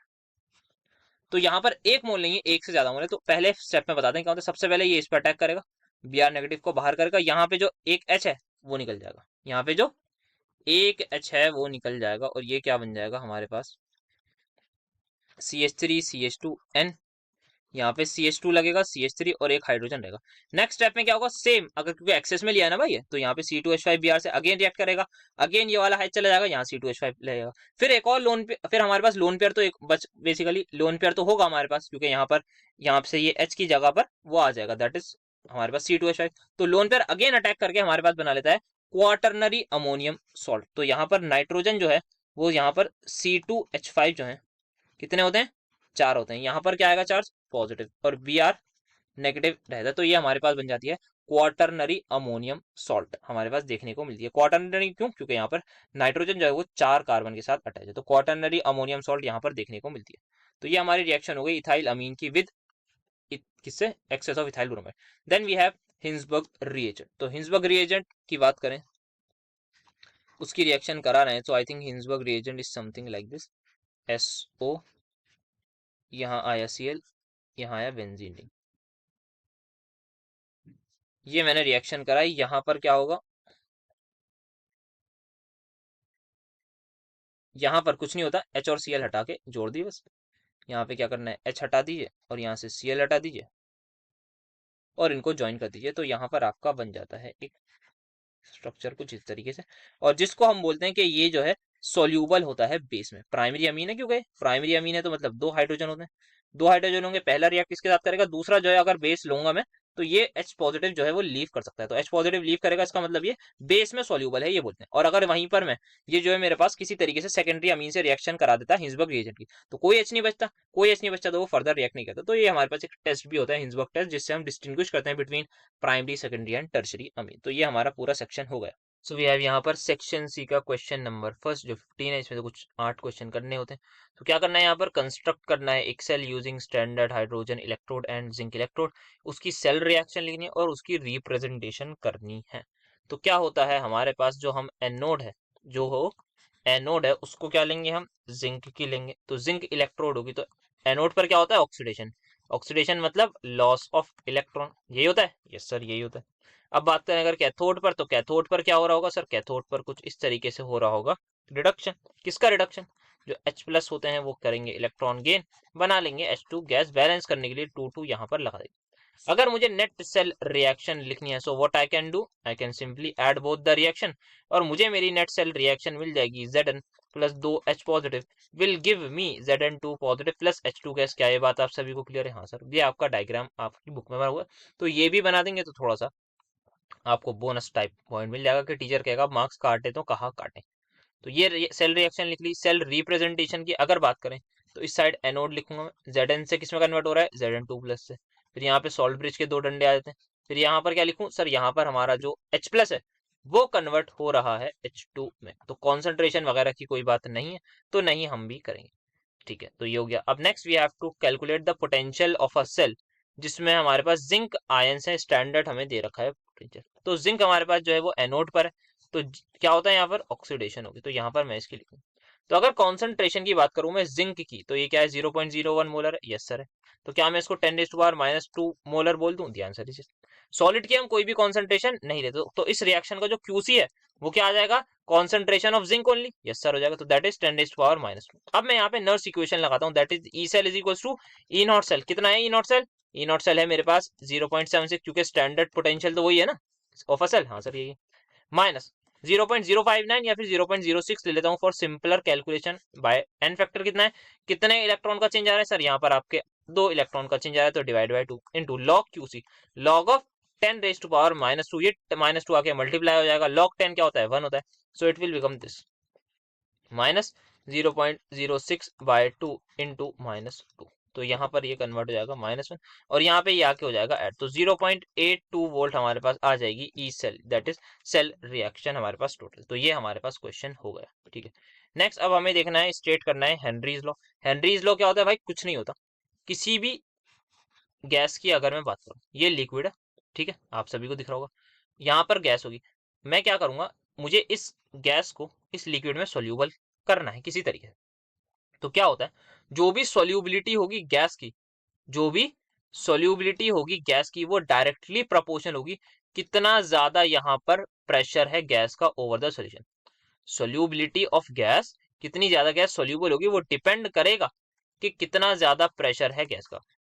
तो अगर मैं इसको थोड़ा सा कॉमन सेंस लगाऊं तो ऐसे भी तो बोल सकता हूँ, जितना ज्यादा मास ऑफ गैस होगा उतना ज्यादा प्रेशर होगा, हाँ सर ऐसे भी इसको हम लिंक कर सकते हैं, तो इसी से हम इसको बता रहे हैं थोड़ा सा लिंक करके। तो सोल्यूबिलिटी जो है वो इक्वल हो जाती है KH into partial pressure of gas. P क्या होगा, पार्शियल ऑफ प्रेशर, एक गैस है उस गैस के इंडिविजुअल प्रेशर को क्या बोलेंगे, पार्शियल प्रेशर। तो यहाँ पर यही है, क्या स्टेट करता है, सोल्यूबिलिटी ऑफ अ गैस किसी भी लिक्विड में किस पर डिपेंड करती है, वो डायरेक्टली प्रोपोर्शनल है to the pressure of the gas over the solution के। दस हम इस तरीके से यहाँ पर लिख सकते हैं। एस क्या है, solubility, that is in simple solubility, ज्यादा कुछ नहीं, मोलैरिटी है, कितने मोल्स डिसॉल्व हो गए 1 लीटर सोल्यूशन में, that is solubility. P is the pressure, के एच क्या है, प्रोपोर्शनैलिटी कांस्टेंट है, जिसको हम हेनरीज लॉ कांस्टेंट बोलते हैं, जिसकी यूनिट वगैरह हम सब कुछ निकाल सकते हैं। So this about Henry's law. Now अब हमें लिखना है 4 कंडीशन फॉर आइडियल सोल्यूशन। तो आइडियल सोल्यूशन क्या करते हैं, सबसे पहले ओबे करते हैं Raoult's law over the entire range of concentration, पूरी कॉन्सेंट्रेशन पर वो फॉलो करते हैं, दैट इज पी टोटल हमारे पास पी नॉट ए इंटू का ये प्लस पी नॉट बी का आई बी वाली इक्वेशन को। Then no heat is evolve और एब्सॉर्ब, तो हमारे पास कुछ नहीं है, ज्यादा सोचने की बात नहीं है। डेल्टा एच मिक्सिंग, एंथैल्पी जो होती है मिक्स करने को, एक लिक्विड को मैंने दूसरे लिक्विड में मिक्स करा, क्या एक सॉल्यूशन बन जाएगा, हाँ सर बन जाएगा। तो वो जो सॉल्यूशन बना उसमें कोई भी हीट ना रिलीज हो ना गेन हो, जैसा टेम्परेचर पहले था वैसे ही बाद में रहे, ठीक है। Next, there is no volume change, अगर मैं V1 वॉल्यूम का एक सोल्यूशन ले रहा हूँ, दूसरा V2 को ले रहा हूँ, तो जैसे ही मैं V1 को V2 में ऐड करूंगा, क्या V1 प्लस V2 हो जाना चाहिए, हाँ सर टोटल वॉल्यूम ऐड होनी चाहिए। तो अगर इसको हम बोलेंगे डेल्टा V मिक्सिंग 0, अगर ऐसा हो नहीं हुआ कि भाई मैंने सोचा था कि 50-50 ml लिए, तो 100 ml वॉल्यूम हो जानी चाहिए थी, मैंने देखा भाई ये तो 90 ml हो गई, भाई ये कैसे कम हो गया, तो फोर्स ऑफ इंटरेक्शन वगैरह होती है उनकी वजह से कम हो जाता है। बट अगर ऐसा नहीं हुआ, 100 ml मैंने सोचा था 100 का 100 ml, तो मतलब डेल्टा V मिक्सिंग 0 हो जाएगा। तो ये भी हमारे पास एक कंडीशन होती है। देन यहाँ पर क्या है, सोल्यूट और सॉल्वेंट, दो दो चीजें हम कंपोनेंट मिला रहे हैं, भले ही दो लिक्विड मिला रहा हूँ, उसमें से एक सॉल्वेंट होगा एक सॉल्यूट होगा, उनमें जो इंटरेक्शन है वो इक्वल होना चाहिए जितना वो इंडिविजुअली अपने आप को इंटरेक्ट कर रहे थे, दैट इज कंपेरेबल होनी चाहिए आपस में इंटरेक्शन। देन क्या है, पांचवा पॉइंट वैसे बताना नहीं पर बता लेते, तो vapour pressure of any ideal solution lies between vapour pressure of pure component. तो जो हमारे पास बेसिकली होता है, जैसे मैंने एक कंपोनेंट लिया ए, एक कंपोनेंट लिया बी, इन दोनों को मिक्स करके कुछ ए बी कंपोनेंट बन जाएगा। तो partial pressure of A B जो है, मान रहा हूं मैं ए का जो प्रेशर है वो ज्यादा होगा, एक का किसी का ज्यादा होगा ना, हाँ सर ज्यादा होगा, इक्वल वाले की बात नहीं कर रहे, अभी इक्वल वाले की बात हुई तो कुछ और है, अभी मान रहा हूं मैं ए का ज्यादा है। तो ये जो पी ए बी है, ये हमारे पास एक तो पी ए से छोटा होना चाहिए और पी बी से बड़ा होना चाहिए, ये है इसका मतलब, ठीक है सर ये हो गया। नेक्स्ट अब हमें बताने एग्जाम्पल किसका देना है, ionisation, linkage and hydrated. Ionisation isomerism क्या होता है भाई, जैसे ही आपने एक कोऑर्डिनेशन स्फीयर लिया या कोऑर्डिनेशन कंपाउंड लिया, उसको पानी में डाला, पानी में डालने के बाद आपने कुछ एनायनिक कैटायनिक एनालिसिस करी, तो आपको कोई एनायन मिला, थोड़ी देर बाद आपने देखा दोबारा डाला तो एक उसमें जो कुछ और आयन मिला। तो इसका मतलब क्या हो रहा है, जो एनायन है वो यहाँ पर बेसिकली चेंज हो रहा है, या कैटायन भी हो सकता है चेंज। बट एक्चुअल में क्या हो रहा है, जो हमारे पास कोऑर्डिनेशन स्फीयर में कुछ एनायन दिख रहा है, जैसे यहाँ पे सल्फेट दिख रहा है, इस वक्त बाहर सिंपल एनायन है Br, यहाँ पर BrSO4। तो यहाँ पर क्या हो रहा है, आयनाइज करने पर जब हमें अलग अलग आयनाइज करने पर अलग अलग एनायंस मिल रहे हैं या अलग अलग आयंस मिल रहे हैं, तो उसको बोलते हैं, वो शो कर रहे हैं आयनाइजेशन आइसोमेरिज्म। इसका मॉलिक्यूलर फॉर्मूला देखेंगे आप सेम होगा, दैट इज आइसोमेरिज्म का बेसिक यही है ना कि molecular formula has to be same, क्या है वो ऑर्गेनिक में इनऑर्गेनिक। नेक्स्ट यहाँ पे बात करें लिंकेज, लिंकेज आइसोमर्स ऐसे लोग शो करते हैं जहां पर बात आ जाती है एम्बिडेंटेट लिगेंड की। मतलब सर एम्बिडेंटेट लिगेंड का अगर आई थिंक आपको याद होगा तो लास्ट वीडियो जो मार्च वाला पेपर था उसमें एम्बिडेंटेट लिंकेज की बात करी है, तो एम्बिडेंटेट लिगेंड की बात करी, तो वहां से आप देख सकते हैं और अच्छे से समझ में आएगा। तो यहाँ बेसिक बताऊं तो एम्बिडेंटेट लिगेंड वो होते हैं जो जिनके पास एक से ज्यादा डोनर एटम्स होते हैं, पर एक टाइम पर एक ही करता है। जैसे NO2 में बात करूं तो नाइट्रोजन भी डोनर कर सकता है, क्या डोनर, लोन पेयर। ऑक्सीजन भी कर सकता है, बट एक बार नाइट्रोजन दे रहा है लोन पेयर, एक बार ऑक्सीजन दे रहा है यहाँ पर लोन पेयर। तो दे शो लिंकेज आइसोमेरिज्म। तो यहाँ पर NO2 दिखा रहे हैं, इसका मतलब नाइट्रोजन का लोन पेयर हम कंसीडर कर रहे हैं। यहाँ पर ONO दिखा रहे हैं, मतलब यहाँ पर ऑक्सीजन का लोन पेयर वो कर रहे हैं, that is consider. Next we have hydrated isomerism. तो यहाँ पर बेसिकली डिपेंड करता है ये वाटर मॉलिक्यूल्स ऑफ क्रिस्टलाइजेशन, आप समझ लीजिए। जैसे यहाँ पर 6 के 6 मॉलिक्यूल्स जो है वाटर के एज अ लिगेंड बिहेव कर रहे हैं, Cl सारे as a simple anion behave कर रहे हैं। बट यहाँ पे क्या होगा, एक वाटर बाहर चला जाएगा और यहाँ पे एक Cl अंदर आ जाएगा। तो ये हमारे हो गए हाइड्रेटेड आइसोमेरिज्म का एग्जांपल। वैसे एग्जांपल ही लिखना था, समझ भी लिया। नेक्स्ट यहाँ पर कैलकुलेट करनी है स्टैंडर्ड एंथैल्पी इस रिएक्शन की, ठीक है। तो ऐसा क्वेश्चन उस वाले पेपर में भी आया था, अब भी देख लेते हैं। सो क्या करना है यहाँ पर, सबसे पहले हमारी जो डिजायर्ड रिएक्शन है वो ये है। इस रिएक्शन का जो भी डेल्टा H होगा वो हमें कैलकुलेट करना है इन सारे रिएक्शंस की मदद से। तो सबसे पहले देखिए SiO2 आपको कहाँ चाहिए, रिएक्टेंट साइड में। पहली रिएक्शन को पकड़िए, पहली रिएक्शन को पकड़िए, इसको रिवर्स कर दिए। जैसे ही आपने इस रिएक्शन को रिवर्स करा तो क्या SiO2 यहाँ आ गया, हाँ सर आ गया। सिलिकॉन इधर आ गया, हाँ सर आ गया। O2 इधर आ गया।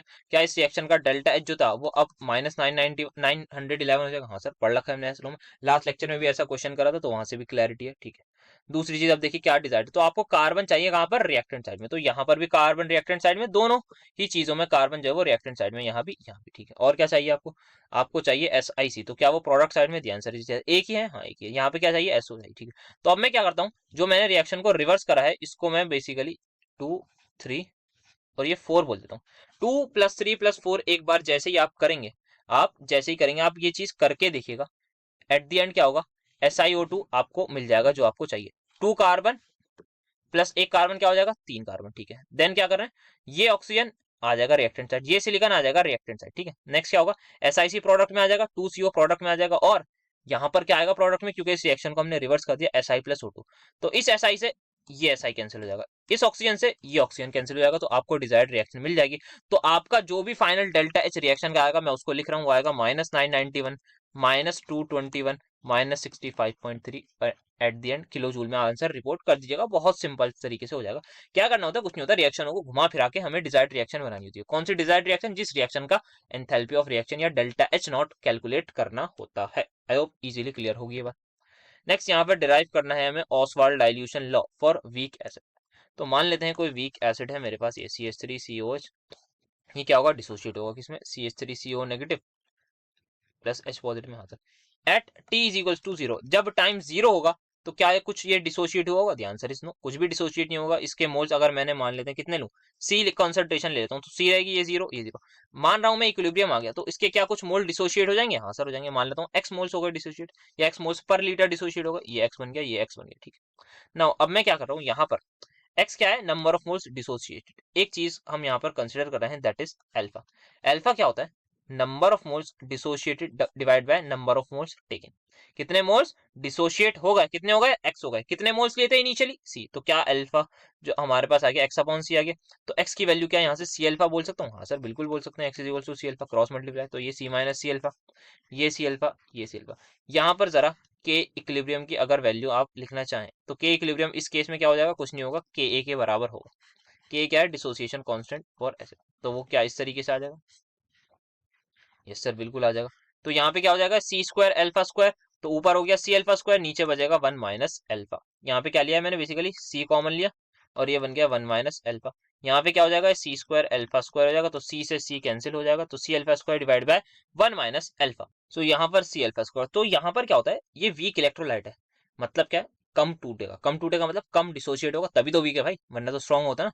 वीक एसिड का मतलब क्या है, कम डिसोशिएट हो रहा है। स्ट्रॉन्ग होता तो HCl नहीं हो जाता, पूरा ब्रेक डाउन हो जाता है, ये सब करने की जरूरत नहीं पड़ती।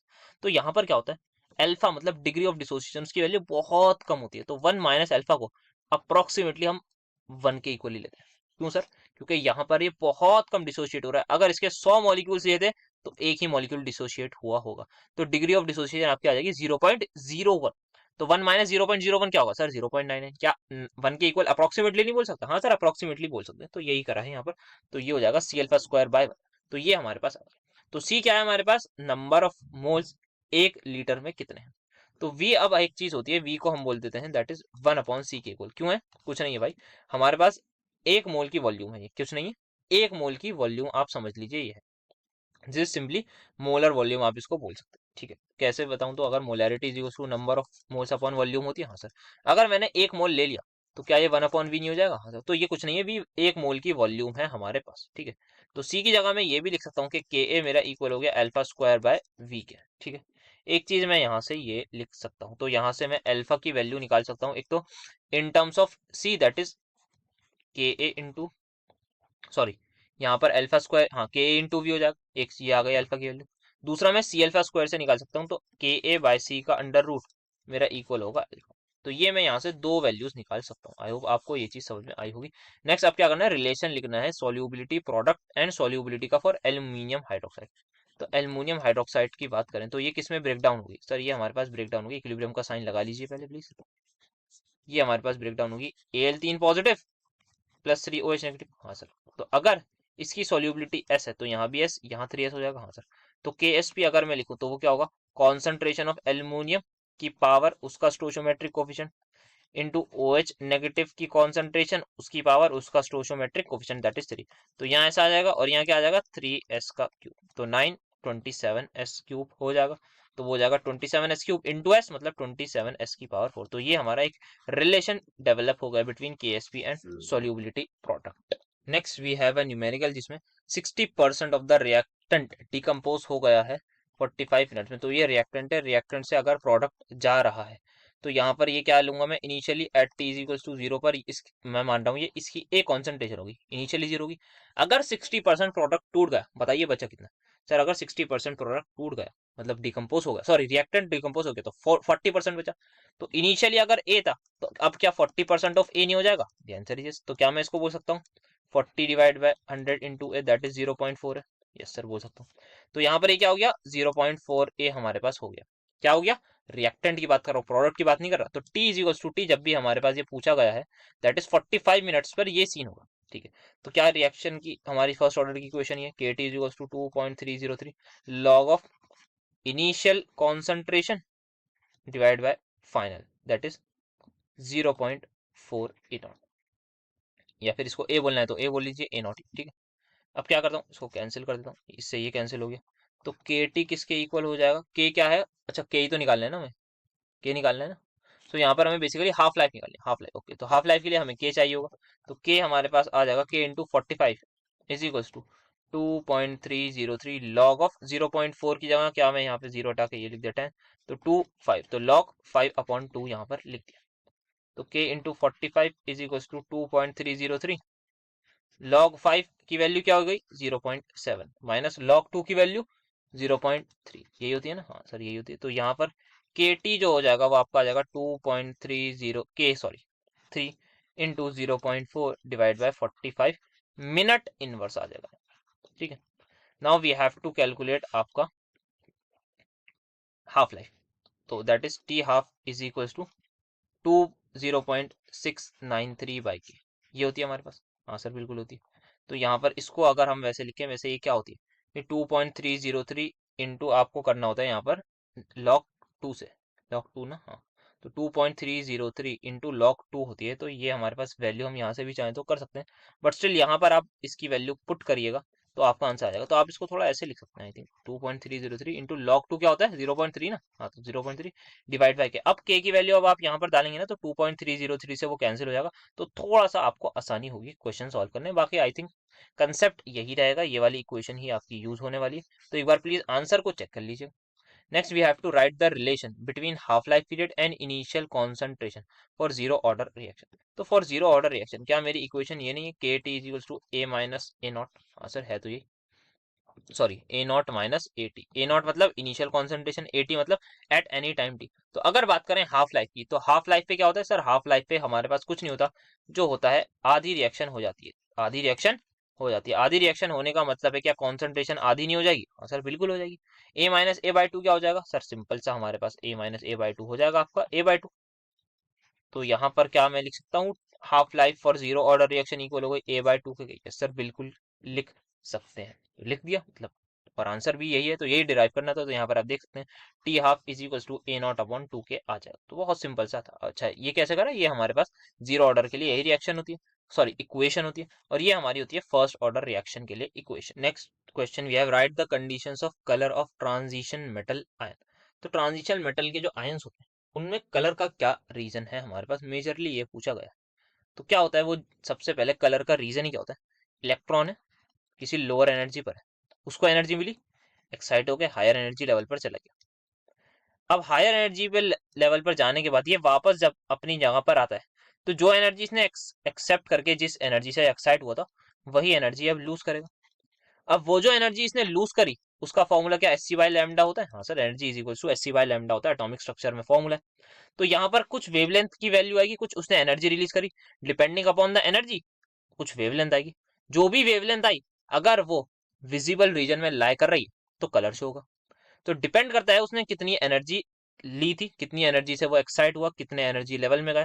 फिर जब वो वापस आ रहा है तो जो एनर्जी उसने एब्सॉर्ब कर दी अब वो ट्रांसमिट कर रहा है, तो जो एनर्जी वो ट्रांसमिट करेगा उस एनर्जी के कॉरस्पॉन्ड एक वेवलेंथ होगी, और अगर वो वेवलेंथ विजिबल रेंज में आ रही है तो कलर आपका शो हो जाएगा। तो ये बेसिक होता है हमारे पास कलर का। अब ट्रांजिशन मेटल आयंस में क्या रीजन होता है कलर आने का?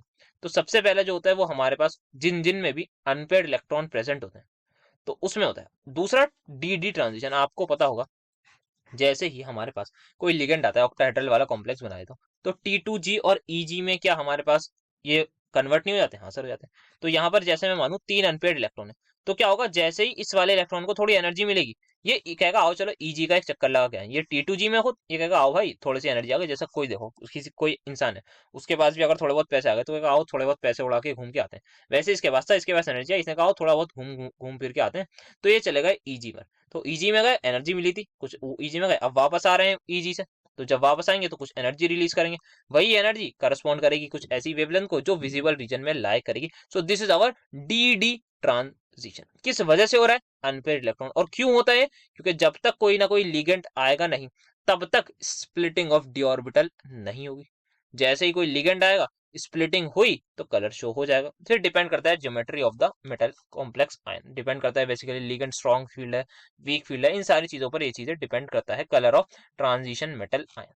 Then next we have to tell the alloy used in Fischer Tropsch process, so that is cobalt thorium alloy is used. किसमें यूज होता है और ये क्या प्रोसेस है? बेसिकली सिंथेसिस ऑफ गैसोलीन का हमारे पास ये प्रोसेस होता है। Next we have to explain the anomalous behaviour of oxygen with respect to atomicity, magnetic property and oxidation state. Atomicity क्या होती है? कोई भी गैस है, क्या होती है सर? गैस होती है, मॉलिक्यूल होता है, गैस का मॉलिक्यूल H2 है, O2 है, उस मॉलिक्यूल में कितने नंबर ऑफ एटम्स होते हैं, दैट इज इट्स एटॉमिसिटी। जैसे ऑक्सीजन की बात करें, O2 में कितने मॉलिक्यूल हैं? दो, तो ऑक्सीजन जो है बेसिकली डाई एटॉमिक हो गई। वेरास पॉली एटॉमिक मतलब दो से ज्यादा हम बोलते हैं, बेसिकली तीन से ज्यादा वालों को जनरली पॉली एटॉमिक बोल देते हैं, तो चार वाला टेट्रा एटॉमिक हो गई, एसिड सल्फर हो गया। तो ऑक्सीजन की जो एटॉमिसिटी है वो हमारे पास दो होती है। क्यों होता है? क्योंकि ऑक्सीजन जो है वो डबल बॉन्ड बनाने की टेंडेंसी रखता है। यहाँ पर एक पाई बॉन्ड दिख रहा है, हाँ सर एक सिग्मा बॉन्ड एक पाई बॉन्ड। तो ऑक्सीजन का साइज क्या है? छोटा। अगर साइज स्मॉल है due to its small size, oxygen के पास क्या होती है? एबिलिटी होती है to form strong pi bond, that's why यहाँ पर ये एग्जिस्ट करता है। वेरस फास्फोरस का साइज बड़ा होता है, नीचे वाले पीरियड के एलिमेंट है, हाँ सर बिल्कुल है। तो दैट्स वाई ये क्या करते हैं, ऑक्सीजन को ले लीजिए आप, सल्फर को ले लीजिए, सल्फर लेना इसी के ग्रुप वाला सल्फर, ये क्या है? इससे बड़ा है, तो वहां पर S2 इसलिए स्टेबल तरीके से एग्जिस्ट नहीं करता क्योंकि उसका साइज लार्ज है। उसमें जो बॉन्ड बनता है वो 3p पाई बनता है, जिसकी वजह से वो बड़ा साइज का बॉन्ड हो जाता है, और साइज बड़ा तो मुश्किल से बॉन्डिंग होती है। जितना छोटा उतने पास पास हमारे पास एटम्स रहते हैं उतना स्ट्रॉन्ग बॉन्डिंग होती है। नेक्स्ट हमें बतानी है मैग्नेटिक प्रॉपर्टी की। तो ऑक्सीजन जो है वो डायामैग्नेटिक नहीं होता, पैरामैग्नेटिक होता है। द रीजन इज सिंपल, क्योंकि उसका अगर हमने मॉलिक्यूलर ऑर्बिटल डायग्राम MOT ने हमें एक्सप्लेन किया था कि भाई ऑक्सीजन जो है वो पैरामैग्नेटिक है, हमें लगा था भाई 8 इलेक्ट्रॉन इसके सारे पेयर हो जाएंगे 16 बन जाएंगे, पर ऐसा नहीं होता ड्यू टू MOT। नेक्स्ट हमें बताना है ऑक्सीडेशन स्टेट की बात करें तो ऑक्सीजन क्या क्या शो करता है? -2 -1 +2 शो करता है। -2 -1 जनरली O2 नेगेटिव, H2O2 में जैसे -1 शो कर देगा। +2 आपके साथ बेसिकली फ्लोरीन जब होता है तब शो कर देता है +2। बाकी जो अदर एलिमेंट्स हैं जैसे सल्फर +6 करता है सल्फ्यूरिक एसिड में, +4 करेगा SO2 में, इन सब में करता है। बट ऐसा क्यों करता है? बिकॉज यहाँ पे ऑक्सीजन जो है वो सिर्फ और सिर्फ मैक्सिमम 3 बॉन्ड बना सकता है। ऑक्सीजन क्या है हमारे पास सेकंड पीरियड का एलिमेंट है, तो इसकी कॉन्फिगरेशन होती है 2p2 2p4। क्या 2d नाम की कोई चीज एग्जिस्ट करती है? The answer is no. Azimuthal quantum number हमारे पास जो है d का 2 होता है, और n जो है हमारे पास क्या होना चाहिए, वो जो है बेसिकली n-1 l की जो वैल्यू होती है वो क्या होती है, n-1 होती है। मैक्सिमम वैल्यू ऑफ l क्या होती है, n-1 के इक्वल। तो 2-1 बेसिकली हमारे पास जो l अगर मेरा जो n है वो 2 है, तो 2-1 l की वैल्यू मैक्सिमम क्या आ गई, 1 आ गई। और 1 किसके लिए होती है, p के लिए। तो यहाँ पर 2 जो है हमारे पास सेकंड शेल में सिर्फ और सिर्फ 2p एग्जिस्ट करता है, 2d नाम की कोई चीज नहीं होती। देन बात करें अगर हम 3s2 3p4 है किसकी, सल्फर की, वैलेंस शेल की रख रहा हूँ, तो क्या यहाँ पर 3d0 अवेलेबल होगा या नहीं? द आंसर इज यस होगा, क्योंकि थर्ड शेल में d ऑर्बिटल नाम की चीज आ जाती है। तो यहाँ पर क्या होता है, ये जो p के इलेक्ट्रॉन है ये यहाँ पर अनपेयर्ड हो जाते हैं इसमें d में, तो दैट्स वाई जो सल्फर है it can form many bonds. यहाँ पे सल्फर ज्यादा बॉन्ड बना सकता है, ज्यादा ऑक्सीडेशन स्टेट दिखा सकता है, वेयर ऑक्सीजन नहीं दिखा सकता due to vacant d orbital. I hope ये चीज समझ में आई। Now we have to explain cross Cannizzaro reaction. तो कुछ नहीं होता भाई, ऐसे एल्डिहाइड और कीटोन जिनके पास अल्फा हाइड्रोजन नहीं होते, जिनके पास अल्फा हाइड्रोजन नहीं होते, वो एल्डोल नहीं दिखा सकते। अब तो क्या दिखाएंगे बेचारे, उन्हीं के पास ऑप्शन होता है कि यार चलो कैनिजेरो दिखा लेते हैं, एल्डोल नहीं हो पा रही हमारा गुजारा, तो अब कैनिजेरो दिखानी पड़ेगी, मजबूरी है, हमारे पास अल्फा हाइड्रोजन ही नहीं। तो क्या होता है यहाँ पर, कुछ नहीं होता। अगर आपने अलग अलग एल्डिहाइड लिया, एक केस होता है कि आपने एक ही एल्डिहाइड लिया, उसी उसके पास क्या था, कोई अल्फा एच नहीं था, उसकी आपने बेस से रिएक्शन कराई, तो आपको 1 मोल उसका, जैसे मैं ले लूँ ये, इस बेचारे के पास कोई अल्फा एच नहीं है, आपने इससे रिएक्शन कराई, तो क्या होगा, इस गरीब का जो है 1 मोल ऑक्सीडाइज हो जाएगा जो भी सॉल्ट ली होगी, और 1 मोल रिड्यूस हो जाएगा किसमें, अल्कोहल में। ये हो जाएगा आपका, यहाँ हटा दूं क्योंकि खाली OH नेगेटिव है, ठीक है, इसके साथ ये हो जाएगा। बट वहीं पर आपने अगर अलग अलग 2 एल्डिहाइड ले लिए जिनके पास दोनों के पास अल्फा हाइड्रोजन नहीं था, तो जो यहाँ पे आप देख पा रहे होंगे एल्डिहाइड ऑक्सीडाइज हो गया है, और ये एल्डिहाइड रिड्यूस हो गया, तो सेम मोल ऑक्सीडाइज हुआ, सेम मोल रिड्यूस हुआ। बट अगर आपने 2 अलग अलग एल्डिहाइड्स ले लिए जिनके पास अल्फा एच नहीं थे, तो मोर रिएक्टिव वाला ऑक्सीडाइज होगा, लेस रिएक्टिव वाला रिड्यूस होगा, जैसे आप यहाँ पर देख सकते हैं। फॉर्मल्डिहाइड रिएक्टिव है, बेंजल्डिहाइड लेस रिएक्टिव है। फॉर्मल्डिहाइड क्या हो गया, ऑक्सीडाइज, और ये रिड्यूस हो गया। क्या होता है यहाँ पर आप देख सकते हैं, फॉर्मल्डिहाइड एंड नॉन इनोलाइजेबल, मतलब जिसके पास कोई भी अल्फा एच नहीं है, वो ट्रीट करा गया किसके साथ, स्ट्रॉन्ग बेस के साथ, फॉर्मल्डिहाइड ऑक्सीडाइज हो गया, जो अदर वाला था वो रिड्यूस हो गया। फॉर्मिक एसिड क्या बनाता है, form sodium format with NaOH on acidification. जैसे ही हमने एसिडिफिकेशन करा, यहाँ पर ये कुछ इस तरीके से एग्जिस्ट करा था, एसिडिफाई करा, Na हट गया, यहाँ पर H लग गया, तो ये हमारे पास हो गई cross Cannizzaro. Next we have to draw the structure of zwitter ion of sulphanilic acid. तो सल्फेनाइलिक एसिड आप सभी के सामने, ज्विटर आयन कुछ नहीं है, आपको जो है बस एक आयनिक फॉर्म में इसको एग्जिस्ट करना है। तो यहाँ पर ये हो जाएगा NH3 पॉजिटिव, और नीचे हो जाएगा ये SO3 नेगेटिव, ठीक है। तो ये हमारे पास हो गया इसका क्वेश्चन का आंसर। नेक्स्ट यहाँ पे आइडेंटिफाई करना है A B C को, और रीराइट करनी है। अच्छा, दोबारा लिखवाना चाह रहे हैं, तो सबसे पहले मतलब हम क्या करेंगे, रीराइट करके आप एग्जाम में लिखिएगा। ए बनाना है तो KOH एक्वस है, ध्यान से, अल्कोहलिक नहीं है, क्या होगा, SN2 होगी, यहाँ पर लग जाएगा OH। Next, hot copper powder से रिएक्शन करा है, so if I am not wrong ये आपका बनेगा एल्डिहाइड B। देन इसकी फर्दर रिएक्शन K2Cr2O7 खतरनाक ऑक्सीडाइजिंग एजेंट के साथ करा रहे हैं, और वो भी H+ की प्रेजेंस में, तो ये तो कन्वर्ट हो जाएगा हमारे पास COOH में। आई होप यही हमारे पास रिएक्शन होगी और आपको समझ में आई। Next we have to explain the optical isomerism in two chlorobutane. तो 2-क्लोरोब्यूटेन यहाँ पर हमें पता है क्या होता है, तो ब्यूटेन बनाइए, 2 ऊपर क्लोरीन लगा दिए, इसमें एक्सप्लेन करना है आइसोमेरिज्म, तो करते हैं स्टेप बाय स्टेप जैसे बुक में दे रखा है। तो कुछ नहीं, आप फर्स्ट कार्बन पे देखिए तीनों हाइड्रोजन है, अगर एक से ज्यादा ग्रुप सेम हो गए तो वो कायरल नहीं होगा। सेकंड कार्बन पे देखें तो यहाँ पर चारों ग्रुप अलग है। थर्ड कार्बन पर देखें तो यहाँ पर 2 हाइड्रोजन सेम, फोर्थ वाले पर देखें तो अगेन हमारे पास आ गए 3 हाइड्रोजन सेम। तो यहाँ इस तरीके से एक्सप्लेन किया गया है। C1 पर क्या है, 3 हाइड्रोजन है तो कायरल नहीं होगा। C2 पे क्या है, सारे ग्रुप्स अलग है। अच्छा, सारे ग्रुप वाले होने का सिग्निफिकेंस बात करते हैं, यहाँ पे ये सेम, यहाँ से। तो क्या होता है, हमें यहाँ पर देखना है सबसे पहले कायरल कार्बन। कायरल कार्बन क्या होता है, ऐसा कार्बन जो sp3 हाइब्रिडाइज हो और सारे ग्रुप्स अलग हो, उसको क्या बोलते हैं, कायरल कार्बन। तो यहाँ पे आपको C2 दिख रहा होगा क्लोरोब्यूटेन में, 2-क्लोरोब्यूटेन में जो कायरल कार्बन है, जिसको इस तरीके से स्टेरिक से भी मार्क कर सकते हैं, ये स्टेरिक से इसको मार्क कर दिया, ठीक।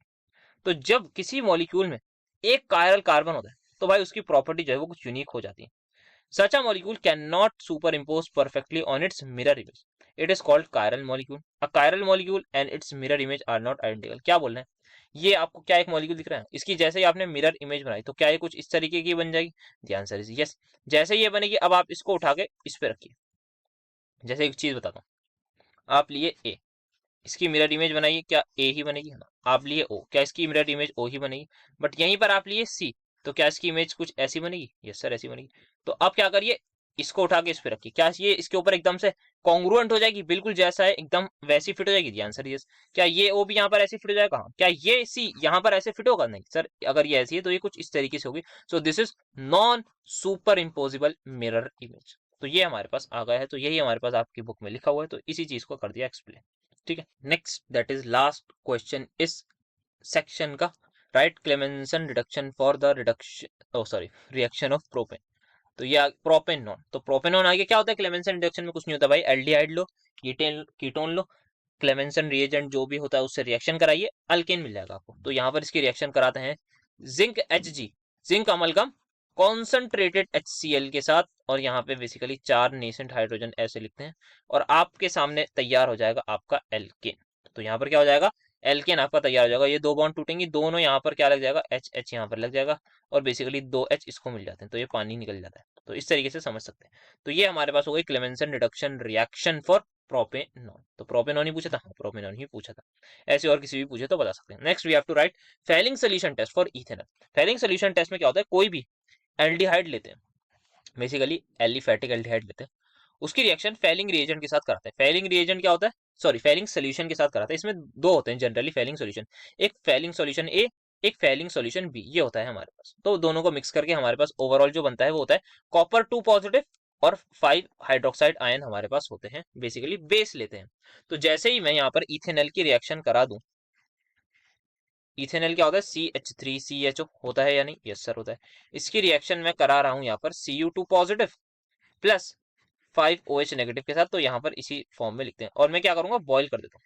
तो मुझे जो मिलेगा वो इसका करस्पॉन्डिंग कार्बोक्सिलिक एसिड मिलेगा। क्या आप सभी की आंखों के सामने ये एल्डिहाइड ऑक्सीडाइज हो गया? The answer is yes. अगर ये ऑक्सीडाइज हुआ है तो कॉपर क्या हो जाएगा? रिड्यूस। तो कॉपर जो यहाँ पर +1 फॉर्म में आ जाता है, और ये क्या मिलता है यहाँ पर हमें? रेड पीपीटी एक आप सभी की आंखों के सामने नजर आएगा जब आप ये लैब में परफॉर्म कर रहे हैं। तो रेड पीपीटी कॉपर 2 का यहाँ पर आपके सामने हो जाएगा। तो फेलिंग सोल्यूशन ये बेसिकली ब्लू कलर का होता है। कॉपर 2 पॉजिटिव आपको होता होगा, CuSO4 वगैरह ये सब ब्लू कलर के होते हैं, तो कॉपर जो है हमारे पास ब्लू कलर का होता है। ब्लू से हमारे पास ये रेड पीपीटी बन जाएगा। तो ये हमारा सेक्शन हो गया complete. Now we have the last section. The question is how is dioxygen that is O2 prepared in laboratory from KClO3। तो KClO3 से हमें बनानी है डाइऑक्सिजन। केमिकल रिएक्शन लिखनी है to convert this and this, तो कन्वर्जन से दो। तो सबसे पहले सिंपल सी रिएक्शन बुक में भी दी हुई है, 2KClO3 on heating in presence of MnO2 as a catalyst will give us 2KCl plus 3 oxygen. तो क्या होता है? Heating oxygen containing salts such as chlorates, जैसे कि ये हुआ है पोटेशियम क्लोरेट, ये क्या देता है? हमें ऑक्सीजन दे देता है। Next let's do conversion. तो फिनॉल है हमारे पास, सभी को पता है फिनॉल क्या होता है? दिस, इससे हमें बनाना है बेंजोक्विनोन। बेंजोक्विनोन क्या होता है? This one is my benzoquinone. तो बेसिकली हमें यहाँ पर एक स्ट्रॉन्ग ऑक्सीडाइजिंग एजेंट की मदद लेनी होती है, that is sodium chromate in presence of H2SO4। Next phenol से बनाना है साइक्लोहेक्सेनॉल। सो साइक्लोहेक्सेनॉल मतलब सारे एरोमेटिसिटी को हटाना है, सारे डबल बॉन्ड को हटाना है, तो यहाँ पे H2 निकल से रिएक्शन कराएंगे। यहाँ पर सोडियम क्रोमेट विद H2SO4 से रिएक्शन कराएंगे। तो जैसा कि हमारी आंखों के सामने ये रहा, या तो Na2Cr2O7 या फिर CrO3 हम ले लेंगे। और यहाँ पर देख सकते हैं तो निकल लिया है, 433 केल्विन टेम्परेचर होगा, 3 मोल हाइड्रोजन के रिएक्शन में पार्टिसिपेट करेंगे। Next we have to define 3-4 चीजें। एक चीज है स्टैंडर्ड एंथैल्पी ऑफ कंबशन।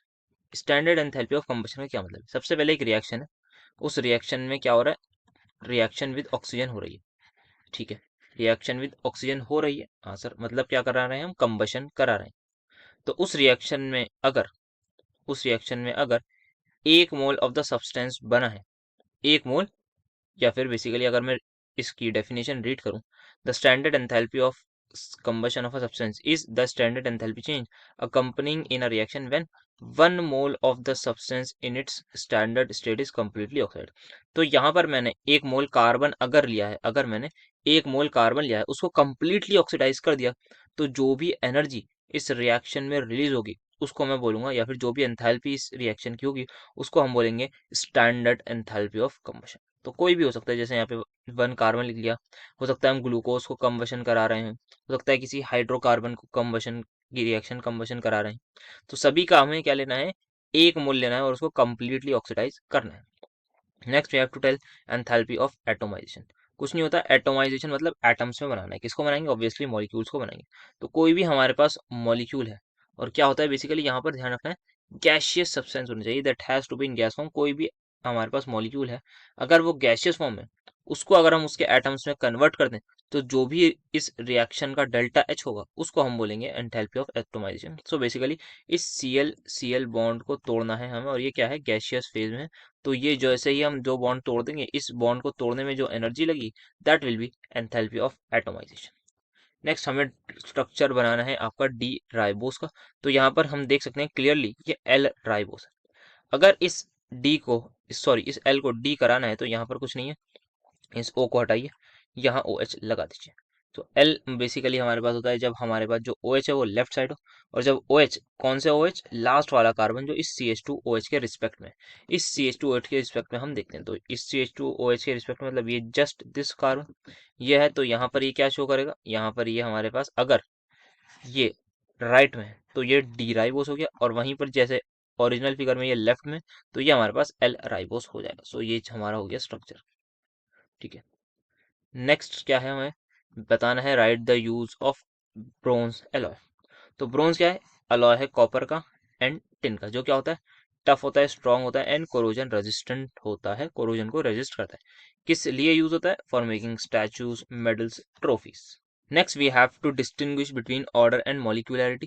भाई मॉलिक्यूलैरिटी सिंपल होती है, कितने मॉलिक्यूल्स आपस में रिएक्ट कर रहे हैं इन अ रिएक्शन, कितने मॉलिक्यूल्स रिएक्ट कर रहे हैं। यहाँ पे आंखों से देखकर हम बता सकते हैं बाय बैलेंसिंग द रिएक्शन। तो यहाँ हम देख सकते हैं एक ए एक बी से रिएक्ट कर रहा है, तो उस रिएक्शन की जो मॉलिक्यूलैरिटी होगी वो हो जाएगी 2। बट अगर मैं बात करूँ रेट की, तो रेट जो होता है ना हमारे पास, हमें उसके लिए एक्सपेरिमेंट करना होता है, फिर रेट लॉ हमें निकालना होता है बेसिकली। तो R इज इक्वल्स टू के ए की पावर एक्स बी की पावर वाई।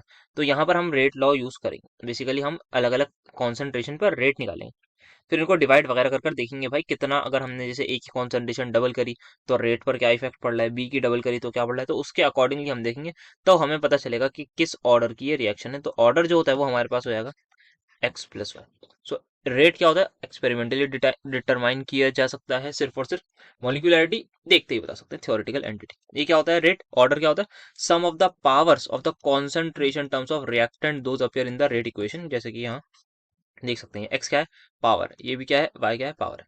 देन मॉलिक्यूलरिटी क्या है, number of reactant molecules taking part in an elementary reaction, simple सी बात है। Then last we have it may be an integer, fraction और zero, but it must be an integer. And obviously ये एक positive integer ही आपको देखने को मिलेगा। Next, write gases liberated at cathode and anode during electrolysis of aqueous NaCl। तो अगर हम बात करें कैथोड पर, तो कैथोड पर क्या जाता है, कैटायन जाता है। कितने कैटायन हमारे पास हैं, यहाँ पर हम देखें एक NaCl में Na पॉजिटिव है और वाटर है तो H प्लस है, तो इन दोनों की अब मुकाबला होगा, तो इन दोनों में से कौन कैथोड पर जाएगा वो हमें बताना है। तो राइट, तो यहाँ पर कौन जाएगा कैथोड पर, बेसिकली जिसकी भी SRP की वैल्यू ज्यादा होगी, जिसकी भी SRP की वैल्यू ज्यादा होगी वो हमारे पास चला जाएगा कहाँ पर, कैथोड पर। तो हमें पता है जो सोडियम है उसकी वैल्यू आती है SRP में कुछ नेगेटिव समथिंग, और ये जो है ये जीरो होती है, तो नेगेटिव बड़ा है जीरो, सर ऑब्वियसली जीरो बड़ा है तो इसकी SRP ज्यादा। तो यहाँ पर जिसकी भी SRP ज्यादा होगी, जिसकी भी स्टैंडर्ड रिडक्शन पोटेंशियल की वैल्यू ज्यादा होगी वो कैथोड पर जाएगा। तो हाइड्रोजन H पॉजिटिव क्या करेगा, 2 इलेक्ट्रॉन खाएगा, बना लेगा H2, और यहाँ पे 2 एटम्स लगा दीजिए। तो कैथोड पर कौन सी गैस नजर आ रही है, दैट इज हाइड्रोजन गैस। बात करें एनोड की, तो एनोड पर हमारे पास जो होता है वो यहाँ पर इस केस में जाता है Cl नेगेटिव। तो Cl नेगेटिव क्या करेगा सर, Cl नेगेटिव कुछ नहीं करेगा, कन्वर्ट हो जाएगा Cl2 में, प्लस लूज कर देगा यहाँ पर 2 इलेक्ट्रॉन, और बैलेंस करने के लिए यहाँ भी 2 लगा दीजिए। तो एनोड पर क्या मिलेगी, क्लोरीन, कैथोड पर hydrogen. Next we have to write 2 uses of neon. तो नियॉन के बहुत सिंपल से यूज हमारी बुक्स में दिए हुए हैं। कहाँ कहाँ यूज होते हैं इन neon? Discharge lamps and signs. कहाँ यूज होते हैं? डिस्चार्ज लैम्प्स एंड साइंस में होती है। These signs are visible from long distances and also in mist and form. Then for production of lasers in fluorescent tubes, mixture of neon and helium is used in certain protective electrical devices such as voltage stabilizers and current rectifiers. When gold crystallizes, it forms face centered cubic cell. The unit cell की H length हमें दे रखी है, तो density निकालनी है। तो density का फॉर्मूला क्या होता है? n into molar mass divided by A cube into Avogadro's number. n क्या होता है? Effective number of atom. हमें पता है एफसीसी में n की वैल्यू होती है 4। कहाँ पर? एफसीसी में। तो इफेक्टिव नंबर ऑफ एटम्स हमारे पास होते हैं इसमें 4। ठीक है जी। तो यहाँ पर क्या करते हैं? 4 इंटू मोलर मास दे रखा है 197 डिवाइड बाय ए क्या है हमारे पास? Edge length. तो पिकोमीटर में है, तो इसको कन्वर्ट कर लेते हैं, किसमें करें बताइए? सेंटीमीटर में कर लेते हैं। 4.08 इंटू 10⁻⁻8 का cube into Avogadro's number that is 6.022 into 10⁻23 आ जाएगा। एंड देन फाइनली जब कैलकुलेट वगैरह करेंगे तो density will be equal to 19.27 gram per centimetre cube आपका आंसर आ जाएगा। तो that's how you will calculate the density. और ये काफी इंपॉर्टेंट क्वेश्चन है डेंसिटी का। पहले वाला जो पेपर सॉल्व करा था उसमें भी वीडियो में आपको ये क्वेश्चन देखने को मिलेगा। सेम फॉर्मूला पर क्वेश्चन पूछा था, वैल्यूज आई बस थोड़ी सी अलग। Then which flower is an example of self cleaning? तो सेल्फ क्लीनिंग मटेरियल्स में हमारे पास आता है लोटस। जो क्या है इसका साइंटिफिक नेम आपको देखा है, Nelumbo nucifera. Although grows in muddy water, its leaves always appear clean. भाई ये मडी वाटर मतलब जहाँ पे मिट्टी के पानी में ग्रोथ है, पर इसकी जो लीव्स हैं भाई वो हमेशा आपको सुपर क्लीन दिखेंगी। प्लांट्स की लीव जो है वो क्या होती है? सुपर हाइड्रोफोबिक होती है। हाइड्रोफोबिक मतलब वाटर रेजिस्टेंस आप बोल सकते हैं। देन नैनो स्ट्रक्चर्स की बात करी गई on lotus leaves repel water. जो भी इसके नैनो स्ट्रक्चर जो होता है लोटस का, जब आप देखेंगे नैनो स्ट्रक्चर, तो लीव्स में क्या करता है? वो रिपेल करता है वाटर को। तो which carries dirt as it rolls off. तो पानी अपने साथ जो है वो डर्ट को भी लेके जाता रहता है। So lotus effect is the basis of self cleaning metals. So next we have to tell write the monomer use for PVC की full form poly vinyl chloride. नाम से ही पता लग रहा है पॉली विनाइल क्लोराइड मतलब vinyl chloride is going to be the monomer for this reaction. तो yes we have vinyl chloride जो यहाँ पर एज अ मोनोमर यूज होता है। यूज क्या इसका? वाटर पाइप्स में, रेन कोट्स में, फ्लोरिंग। नेक्स्ट हमें एक्सप्लेन करना है formation of CONH3 whole 6 on the basis of VBT। तो समझते हैं यहाँ पर सबसे पहले इस कॉम्प्लेक्स को एक बार नीचे उतार के बनाया जाए। NH3 6 है, कोबाल्ट 3 प्लस में। तो सबसे पहले बात करते हैं कोबाल्ट की। आयरन के बाद आता है कोबाल्ट। एटॉमिक नंबर भाई का है 27। कॉन्फ़िगरेशन अगर मैं लिखना चाहूँ तो it will become 3D7 4s2। ठीक है जी। हाँ सर। कोबाल्ट 3 प्लस मतलब क्या है? 3 इलेक्ट्रॉन्स कोबाल्ट ने लूज कर दिए, तो 2 s के गए, 1 d का गए, तो इट विल बिकम 3D6। तो 3D6 का अगर राइट नाउ मैं स्ट्रक्चर दिखाऊं तो वो कुछ आपको इस तरीके का दिखेगा। यहाँ पर कोई भी लिगेंड अभी के लिए नहीं आया, तो 5 अनपेयर्ड, एक पेयर्ड हमारे पास मिल जाएगा। तो 4 अनपेयर्ड है और एक पेयर आपको मिलेगा 3D6 में कोबाल्ट। अब अमोनिया क्या है सर? NH3 है। पता है यार ये तो मुझे। NH3 जो है क्या है? वो स्ट्रॉन्ग फील्ड लिगेंड है। क्या ये पेयरिंग करवाएगा या नहीं? बोलिए ये सर। हाँ सर ये पेयरिंग तो करवा देगा। तो due to the influence of NH3 क्या होगा? जो कोबाल्ट 3 प्लस है उसके जो डब्बे हैं वो कुछ इस तरीके से देखने को मिलेंगे। भाई जबरदस्ती पेयरिंग करवा दिया, खतरनाक आदमी आ चुका है। यहाँ पर 3D जो है क्या? ये 3D6 है। 4s क्या है सर? 0 है, खाली पड़ा है। क्या 4p भी खाली पड़ा है? ध्यान सर, यस 4p 0। सो यहाँ पर क्या होगा? सबसे पहले कितने हमारे पास लिगेंड है? That is 6। तो यहाँ पर सबसे पहले इन सारे डब्बों में NH3 अपना लोन पेयर लाइन से डोनेट करता हुआ जाएगा। और हाइब्रिडाइजेशन क्या हो जाएगी यहाँ पर सर? 2 D यूज हो रहे हैं, एक S और 3 P, और D कौन से? इनर वाले यूज हो रहे हैं। तो the hybridization is going to be D2sp3। Hybridization हमारे पास हो गई, और बाकी फिर हम यहाँ पर आराम से बता सकते हैं। यहाँ पे हर एक डब्बे में NH3 का आपको एक लोन पेयर देखने को मिलेगा। नेक्स्ट जो कि एक लास्ट कन्वर्जन है, सबसे पहले हमारे पास एसिटिक एसिड को कन्वर्ट करना है किसमें? Ethyl acetate. तो ethyl acetate is nothing just a simple ester. ठीक है। और एस्टेरिफिकेशन रिएक्शन हम सभी को पता है क्या करना है भाई, कुछ ज्यादा नहीं करना। रिएक्ट करा दीजिए इसको C2H5OH से इन प्रेजेंस ऑफ H+। तो यहाँ पे H+ की फॉर्म में या फिर एसिडिक हाइड्रोलिसिस आप बोल सकते हैं, H3O पॉजिटिव की फॉर्म में से रिएक्ट करा दीजिए, आपको अपना डिजायर्ड प्रोडक्ट मिल जाएगा। नेक्स्ट वी हैव दिस, इसको अब हमें क्या कन्वर्ट करना है, CH3 CH2OH में। तो ये क्या है, एसिटिक एसिड, इसको किस में कन्वर्ट करना है, इथाइल अल्कोहल। तो एसिटिक एसिड को इथाइल अल्कोहल में कैसे कन्वर्ट करेंगे, रिएक्शन विद LiAlH4 के साथ। LiAlH4 क्या होता है भाई, हमारे पास एक बहुत ही ज्यादा जबरदस्त स्ट्रॉन्ग रिड्यूसिंग एजेंट होता है, किसी को भी रिड्यूस ये कर सकता है। तो फर्स्ट स्टेप में LiAlH4, सेकंड स्टेप में हम पानी डाल देते हैं, तो यहाँ पे सारा काम सेटल हो जाता है। So these are our conversions. That's it for today, इतना ही था आज के लेक्चर में। तो आई होप मजा आया होगा आपको, आज के लेक्चर में सारे क्वेश्चंस डिस्कस करे हैं, अच्छे क्वेश्चंस लगे होंगे। तो नेक्स्ट वीडियो जल्द से जल्द अपलोड करेंगे, दोस्तों के साथ शेयर करते रहिए, पढ़ाई लिखाई करते रहिए। Thank you so much for attending my lecture.